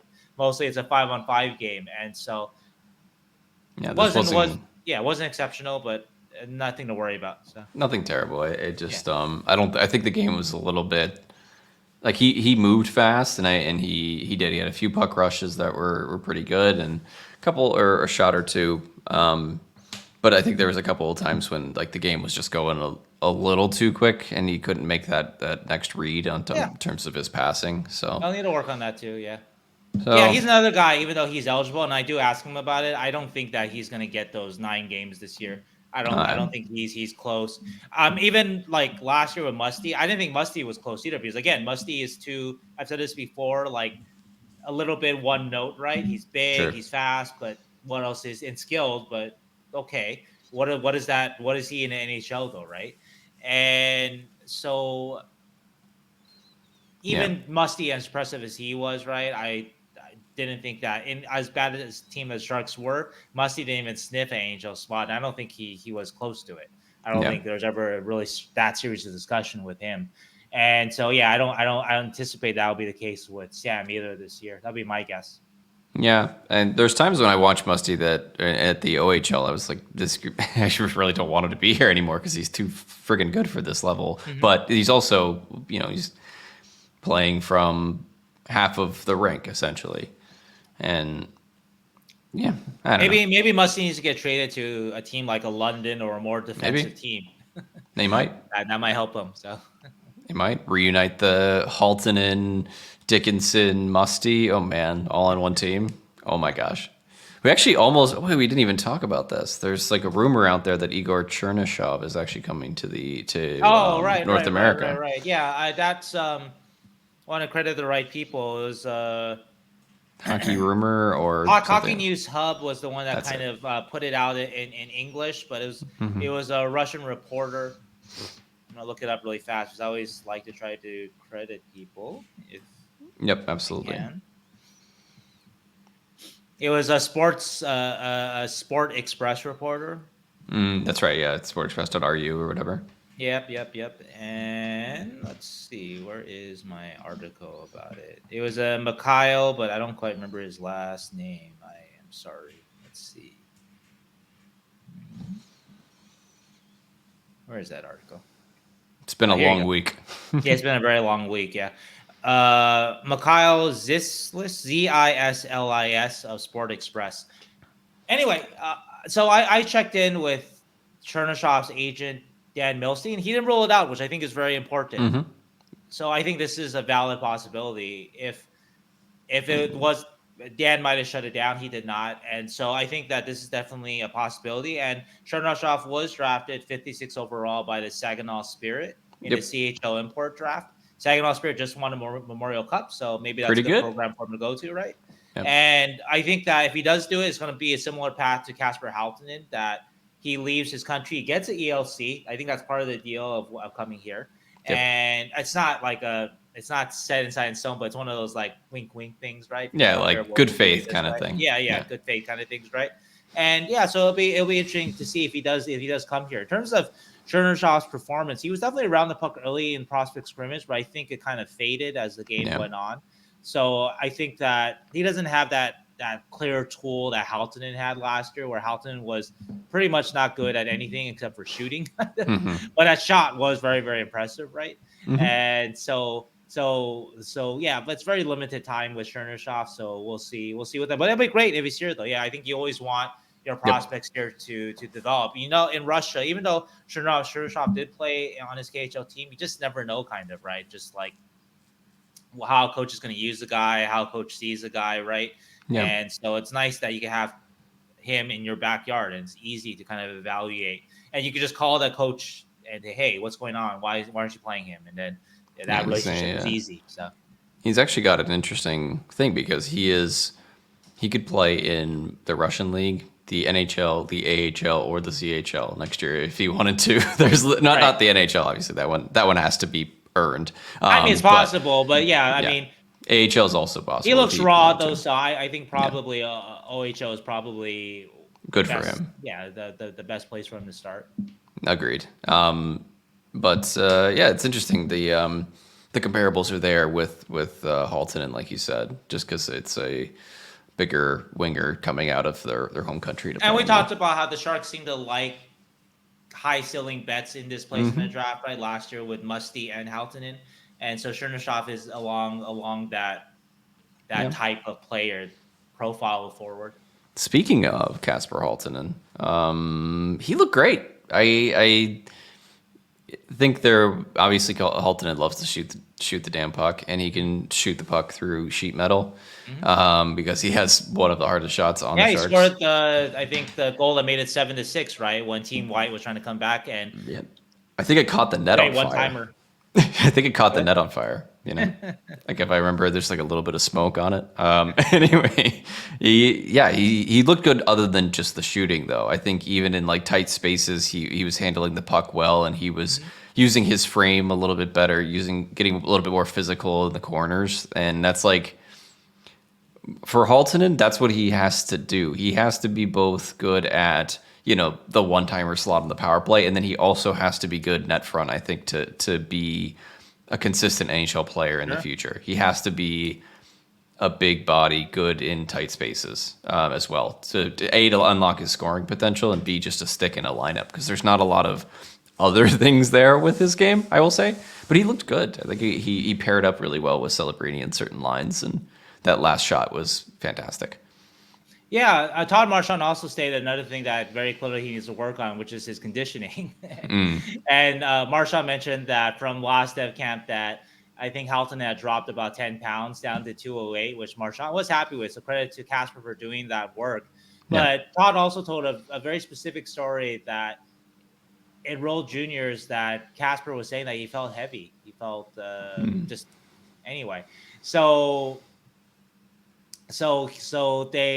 this is part of why it's nice to have your guys in your backyard. So the Sharks asked London, can you give them more workouts, more rides and runs, which was how Todd phrased it, right? And I think you can see the gains in Kasper's game, right, by the Memorial Cup, which he dominated. And so, like Todd says, it makes him quicker, obviously, shedding a little bit of this weight. And you saw that yesterday, right, in terms of just what he was doing in tight spaces and whatnot. He just has to keep it up. And hopefully having a guy like Celebrini close by, right, that's the kind of stuff that help him keep that stuff up. And so he can reach his NHL potential. Things that might say, I'm just more joking, but the Sharks had a cooking challenge the Wednesday before the prospect scrimmage, right? And who was it? Quentin Musty said that in their group that Kasper Halton was the best cook. And I can see it. Well, probably there you go. He made a great burger. The 10 pounds. That's what Quentin Musty said. And so let's hope that Kasper is all healthy. Actually, I asked him this Dickinson about it. I don't want to give it away, but I asked Sam what's something about Kasper Haltonen that nobody knows. Yep. And Sam gave us something food related too. So there we go. I think he's trying to play the Ovechkin route of just be beefy, be big, But I think if you can pop in 40 a year, that's okay. But the problem is Ovechkin is like a freak athlete, and you really gotta. It's hard to be Ovechkin. But that's kind of the route that Haltonen's career is going to try and take, right? Hey, credit to Kasper. He came here to London. And he put in the work after juniors or during juniors, right, when he wasn't feeling good. He put in the work, and he's down, like I said, 10 pounds. And so he just had to keep that's probably a good weight for a guy like him, even though he's still very young, right? He might get taller and bigger, but that's still I mean, that's around where you want to see him. You don't want to see him too big, obviously, BC. Then like last year, right? He wasn't moving as well for sure last year when he was drafted. And I will say I have a source that is not a big fan of this player and sort of his commitment and that sort of thing, right? And so it's nice to see Casper kind of defy that sort of scouting this year, and he'll just have to keep it up though, because like I said, Tom Marchand made a very clear point about his conditioning, and that's not something that you always do to a young player, right? But I think that it is a very big issue with him, so they're like, you have to pay attention to this. That's why I'm saying this in the media. So everybody knows that if you look a little portly next fall, then you did something wrong. You did not spend your 2 months well, from the dev camp to training camp. And so if Casper can keep it up, obviously with that shot and his size, his potential power game, definitely sky's the limit there. But he just has to pay attention, keep up with that. Yeah, it's not very common that people will say specifically conditioning. People will say like bigger, stronger, like you said, but they don't typically say like specifically conditioning and weight dropping. Yeah, because most players probably do work pretty hard at it and whatever, right? And actually Todd didn't like just blame Casper. He said that Casper has a certain body type. And sometimes, hey, you know what? I have that body type now too. So I'm getting there. Right. We're all getting there, right? And so you just have to work harder to kind of stay in peak tip-top physical shape.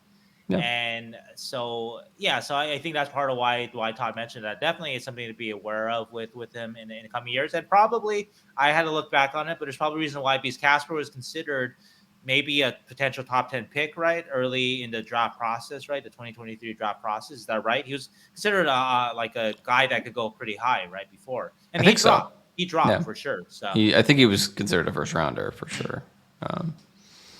I liked his game. And it's interesting that type of swing, because there is a standout skill and you gotta mold around it. And he doesn't have to really change too much of his game. It's more just adding specific things to his game. And that's, he doesn't have to change his style. I don't think he's AHL ready though. I know that he would like to be there and he's able to be there because he's an import guy, unlike Musty. But I would say that Musty, if Musty could go, Musty, I don't know if Musty's ready for it, but Musty's more ready for it. And Musty might gain more from the AHL game. Whereas Haltonen could use another year, I think, in London and just dominate the whole year, diversify his game, keep up his conditioning and all that stuff, right? I think he could use that for sure. Yep, for sure. We're gonna keep talking about Eric Polkamp. He keeps getting brought up. Just the surprising rise of Eric Polkamp as a prospect from 5th round overager to I don't know. He was the best looking defenseman on the team for this specific scrimmage. Right, in a very tough sort of situation of play to judge defensemen, 4-on-4, 3-on-3, right? So and one that kind of fit his style of like rush, quick shots, fun end-to-end kind of game. So like you don't expect Axel Landon to dominate such a game. So or like Gannon Larocque or something. Because shout out though, and you mentioned and we both saw it that Colton Roberts, though, big Colton Roberts, made a mess of Macklin Celebrini along the wall. He did. One. So credit to Colton for. I was like, that kid can hit. Like so I was actually pretty. He was giving Macklin a rough ride there, and I liked it. I liked Colton Roberts actually when they drafted him. I thought it was a good pick. He's a defensive defenseman. He's got a little bit of first pass, but he is what he is. Big, hits a lot, but not like hits on. Like not like Grier, where it's like, okay, maybe you need to do a little bit more than just hit people. He still has like some defensive acumen, I think, and Griev's getting better too. So anyway, Polkamp was who we're going to mention. Also can shoot a puck through sheet metal. Really good looking shot. He showed it off like right away on his first rush up ice, and then just roofed it over. I think it was Corona's shoulder. It might have been Kirsch's, somebody's, and just. Excellent looking shot. And he was just all over the play constantly. Every time I saw him with the puck. So shout out to him. He looked great. And he's had a shout out. I don't know. He had the World Junior Summer Showcase last year where he had like everybody was like, oh, Eric Polkamp looks pretty good. Then he had the World Junior shout out where like oh, Polkamp made the team, sick. And then, it's just like every time you watch him, you're like, he's pretty good. And now he's going to Denver as well. So, Right. And I heard there's a possibility maybe he gets paired up with Booyam, so that's going to be exciting. So his numbers will look even better. They weren't bad last lefty year. And righty there too, yeah. Yeah, lefty, righty, Booyam, super silky smooth with the puck, and then Polkamp, big looking shot, makes a lot of sense together as a pairing. It's going to be a lot of offense. I don't know how much defense, but it's going to be. Polkamp's not horrible at defense, but just like I wouldn't say it's like his strongest suit. So anyway, I thought he looked good. Better than Caglioni? Better than Canyon. I don't know. I'm just playing devil's advocate there. You mean in terms of like as a prospect or as a... In the end. Not right now, obviously, but in the end. No. No. Maybe. No. Canyoni's still a smarter player overall. I'll say that. And they're both tiny. Like, Polkamp's not big. Yeah. Polkamp's a touch faster. Actually, probably a lot faster than Canyoni. I think there was the only time... Polkamp's a little bigger. Yeah, he's like 5'10", 5'11", right? Yeah. And he's a little beefier for sure. Right. Cagnoni is a kind of a... Slight. He's 5'9", right? Yeah, he's like a real 5'9". Yeah, the only time I noticed Cagnoni was he had like a partial breakaway and then couldn't get up enough speed to get like fully to the puck to make anything happen. That wasn't an amazing game from Cagnoni, and I don't know, maybe it was just the style of play wasn't really suited. You don't want to judge these kind of games. I mean, you would think the style of game would fit Cagnoni's style, but and he looked good last year. Just one game. So yeah, he looked good last year. I recall. Yeah, I remember him like better defenseman out there. Yeah, he looked very agile on his skates. This one, it didn't really seem like he was as comfortable, maybe. Something like that. Anyway, who else is going to shout out? Got Polkamp. David Edstrom. It was fun to see after the big hurdle trade, just to see David Edstrom in Sharks colors and what we got from that trade. First time since I remember watching him in his draft year. Still a good player. Plays a very, like... NHL plug-and-play game with a little bit of skill and enough size, it feels like. Yep, I kind of wish... Yep, John McCarthy was very complimentary of his game. You could see in a couple of plays there where just John mentioned it, above the puck, conscientious, even in a 4-on-4, a 3-on-3 style. Yeah, and he was like that in his draft year, too. He seems like a future NHL player. Mm-hmm. And...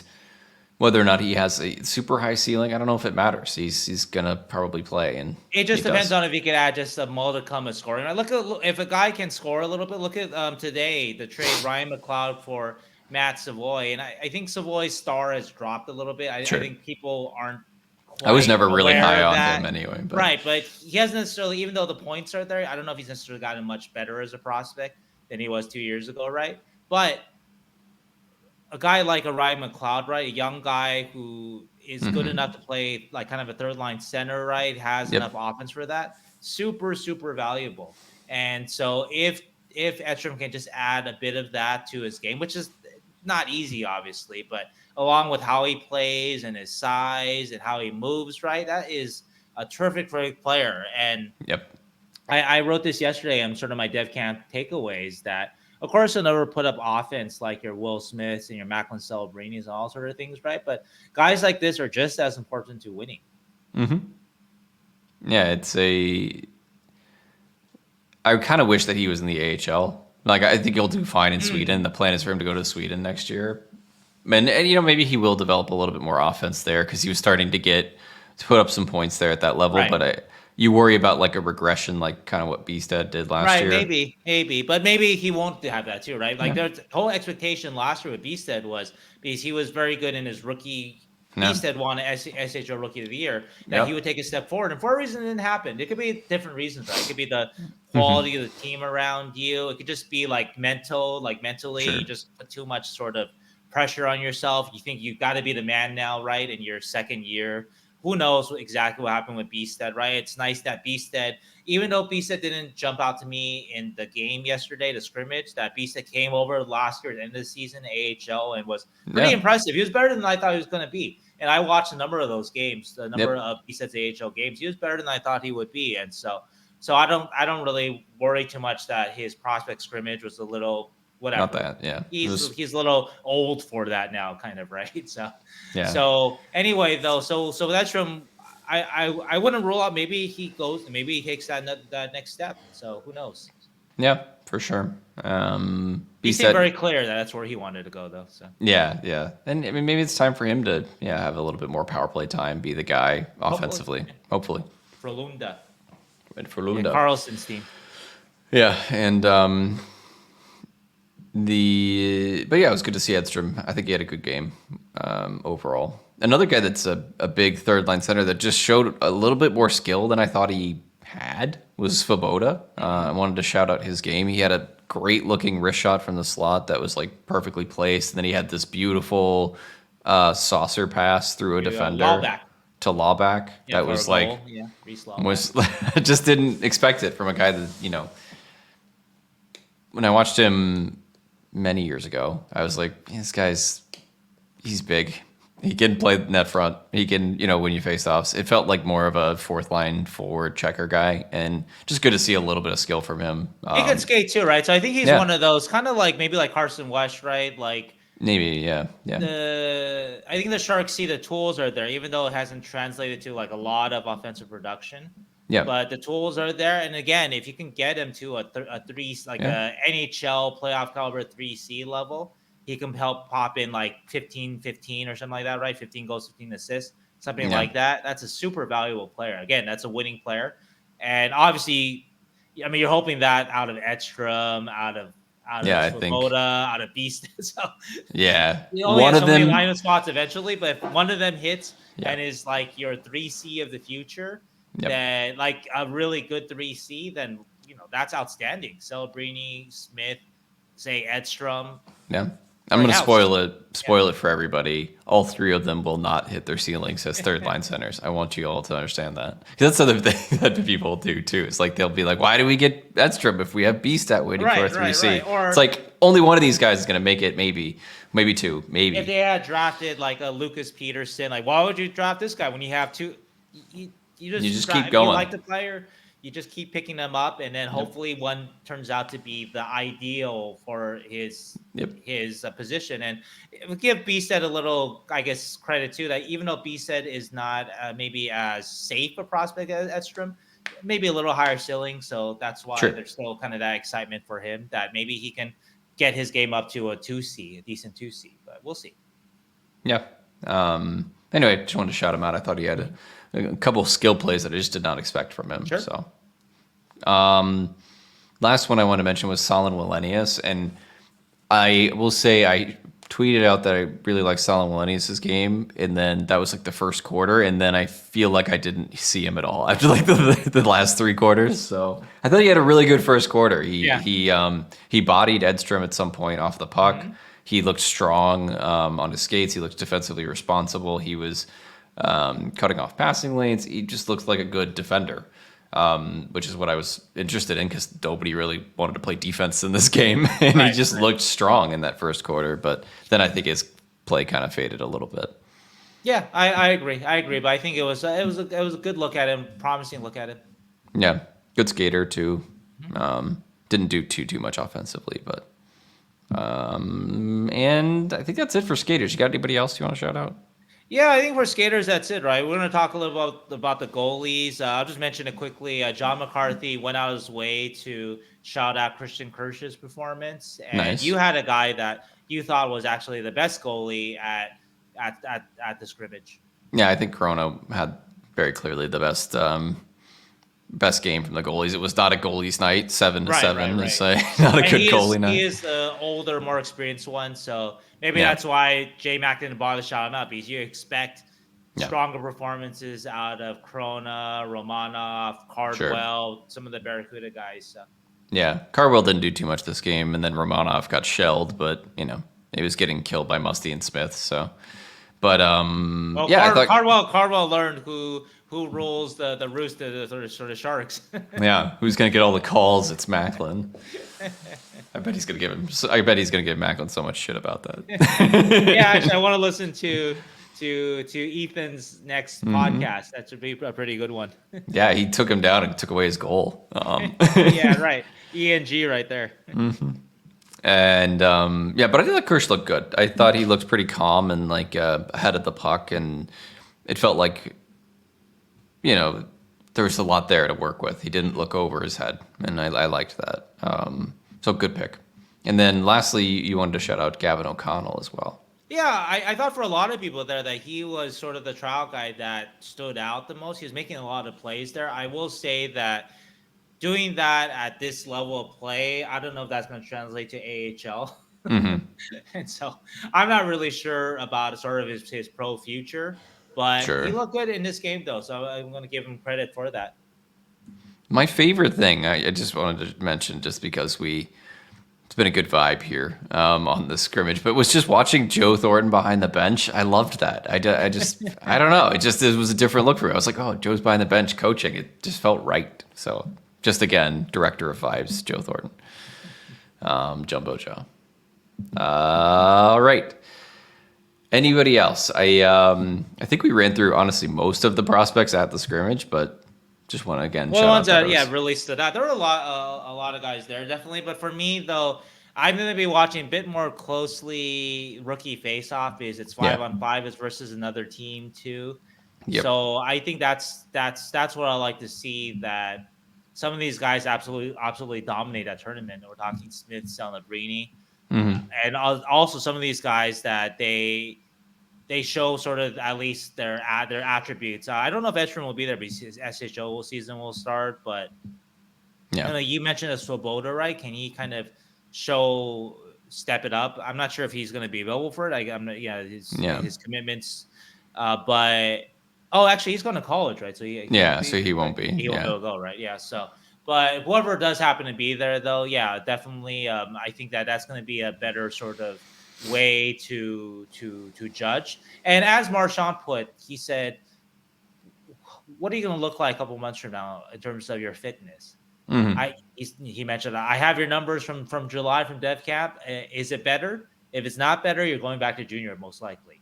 And so that's going to be the big test, more than this game, the scrimmage, more than whatever the draft where you're drafted, right? These 2 months from now to September, this is what's going to pretty much kind of define your season and where you're going to be placed this season.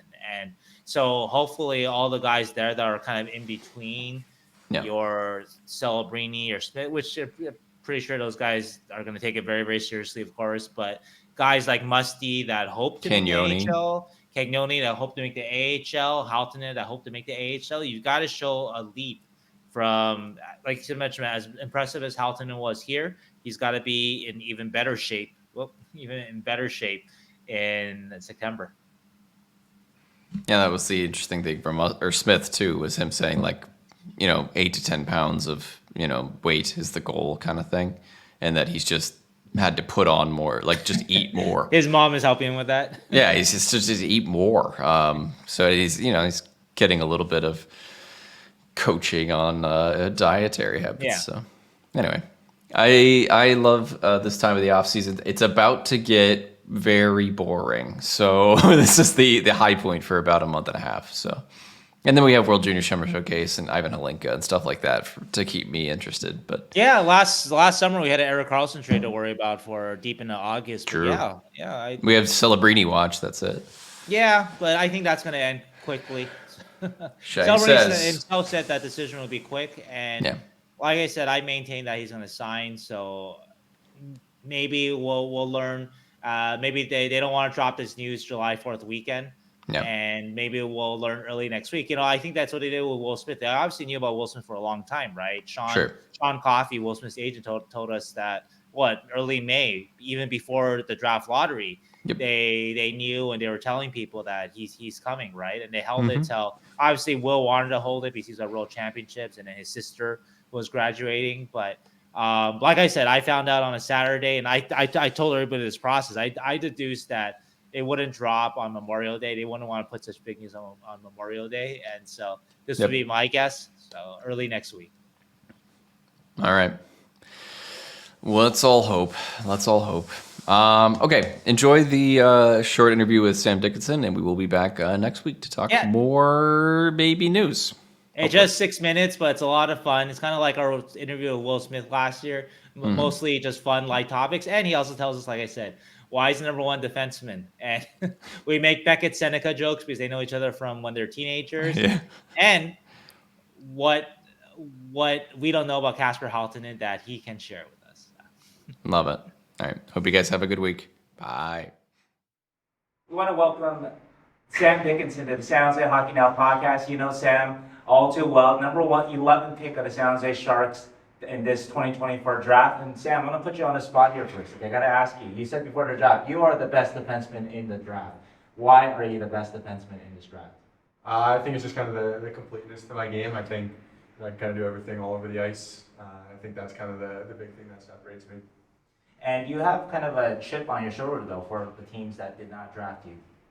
Yeah, sure. I mean, it's not something I really look back on. I'm excited about the opportunity with San Jose here, so I'm focused on that, not anything else.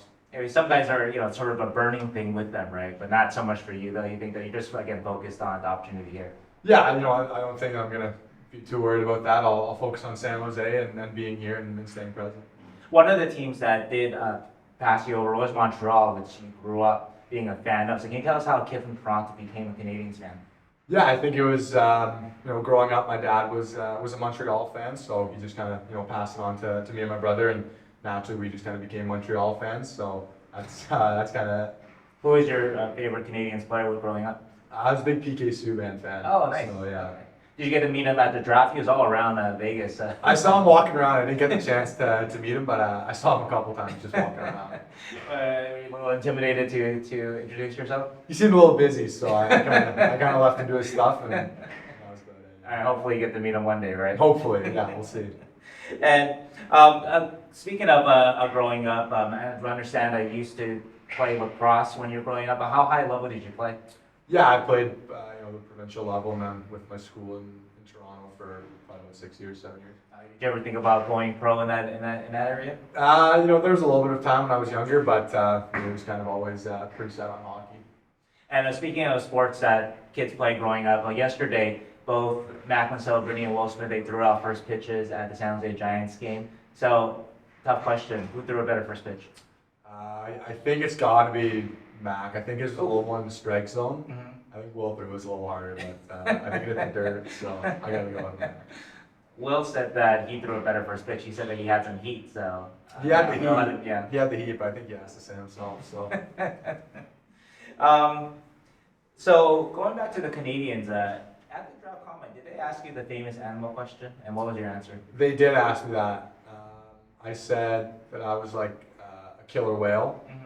So I said that because, I guess the real top dog in the ocean, and, they're pretty smart. They can work well on teams, and so I kind of just had to think of something a little bit on the spot, but I think it was a pretty good answer. Yeah, if you guys aren't sure that the Canadiens are famous for asking their combine prospects what animal they would be if and the killer whale, that's a good one. Also, too, I want to ask you about Beckett Seneca, who you grew up playing when you were teenagers. Just how funny was his reaction when he was the number 3 pick? Yeah, it was something. It was kind of funny to see that go on and to know him and to kind of know the guy he is. It was, pretty funny to see that. But him going third overall, I was so happy for him. He's worked so hard and learned so much. So it was good for me to see a guy like that and a guy that I knew get rewarded like that. I got to show you this. The Duck just came out with this shirt of his reaction. What the Duck? That's a pretty good one. That's pretty good. I think I have to get one. You want to get one? Yeah. Do you see it? Yeah. And just how was that night for you? How did you celebrate getting drafted by the Sharks? Yeah, it was a really special night, obviously, and for me it was kind of just spent with my family and the people who had come to Vegas to support me just back at the hotel. So it was nice to see my family there, and to have the support that I did there was really big. How'd you kind of celebrate? A special dinner somewhere, or see a show or something, anything like that? No, just right back to the hotel, back Yeah. up to my parents' room, and just hung out there for the night. And you're somebody that you can actually play in the NHL possibly this coming year. And looking at your size, you're a big dude. We're not standing up, but yes, Sam is huge. So, what is sort of your feeling on that so far? Just that being out here, what the Sharks are telling you about that? Is that a possibility, perhaps, that if you show well in training camp, that maybe you get maybe 9 games in, or maybe even more? Yeah, I think for everybody, if you show up to camp and perform well, the opportunities are going to come. But for me, it's just kind of right now taking everything that's going on here and going back home, understanding what they want from me and how I can get better. So for me, it's just kind of focusing on right now and kind of the summer coming up, and then once training camp rolls around, it'll kind of be all eyes on what's next for me and the possibilities that are there. If that were to happen, if you were to play a few games, just what are things that you need to kind of up? Is it strength? You seem like a very strong guy, but is that something you got to work, or skating, or what do you think it is? What's sort of that difference between you and the NHL? Yeah, I think it's a little bit of everything. Obviously, it's the NHL. It's grown men you're playing against. As an 18-year-old, I can be as strong as I want, but actually, being going up against the 25-year-old, 26-year-old, it's just obviously going to be harder. So for me, it's just a little bit of everything, getting better at everything, and being ready for whatever challenge is come. And as a very strong dude yourself, who is the strongest guy that you faced in camp so far? I honestly can't really remember. It's been. You're stronger than everybody. Yeah, sure, we'll go with that. But no, there's a lot of really good players here, so it's a little bit of a blend of everything you get from different guys. And one more question for you, and thanks for the time, Sam. Casper Halton, obviously your London Knights teammate. You know him well. What is something about Casper Halton that we don't know that you can share? He likes pancakes. We go for breakfast before every game day. Yeah. In London, and he'll take pancakes off of guys, and then He's always going with that. It's pretty fun. Does he like maple, little chocolate syrup? Is he plain pancakes guy? I think he throws a little syrup on it, but that's about it. Oh, that's good. That's healthy. Yeah, no butter, right? Exactly. Yeah. All right, Sam. Thank you so much. Congratulations again. Thank you. Appreciate it. Thanks so much for the time.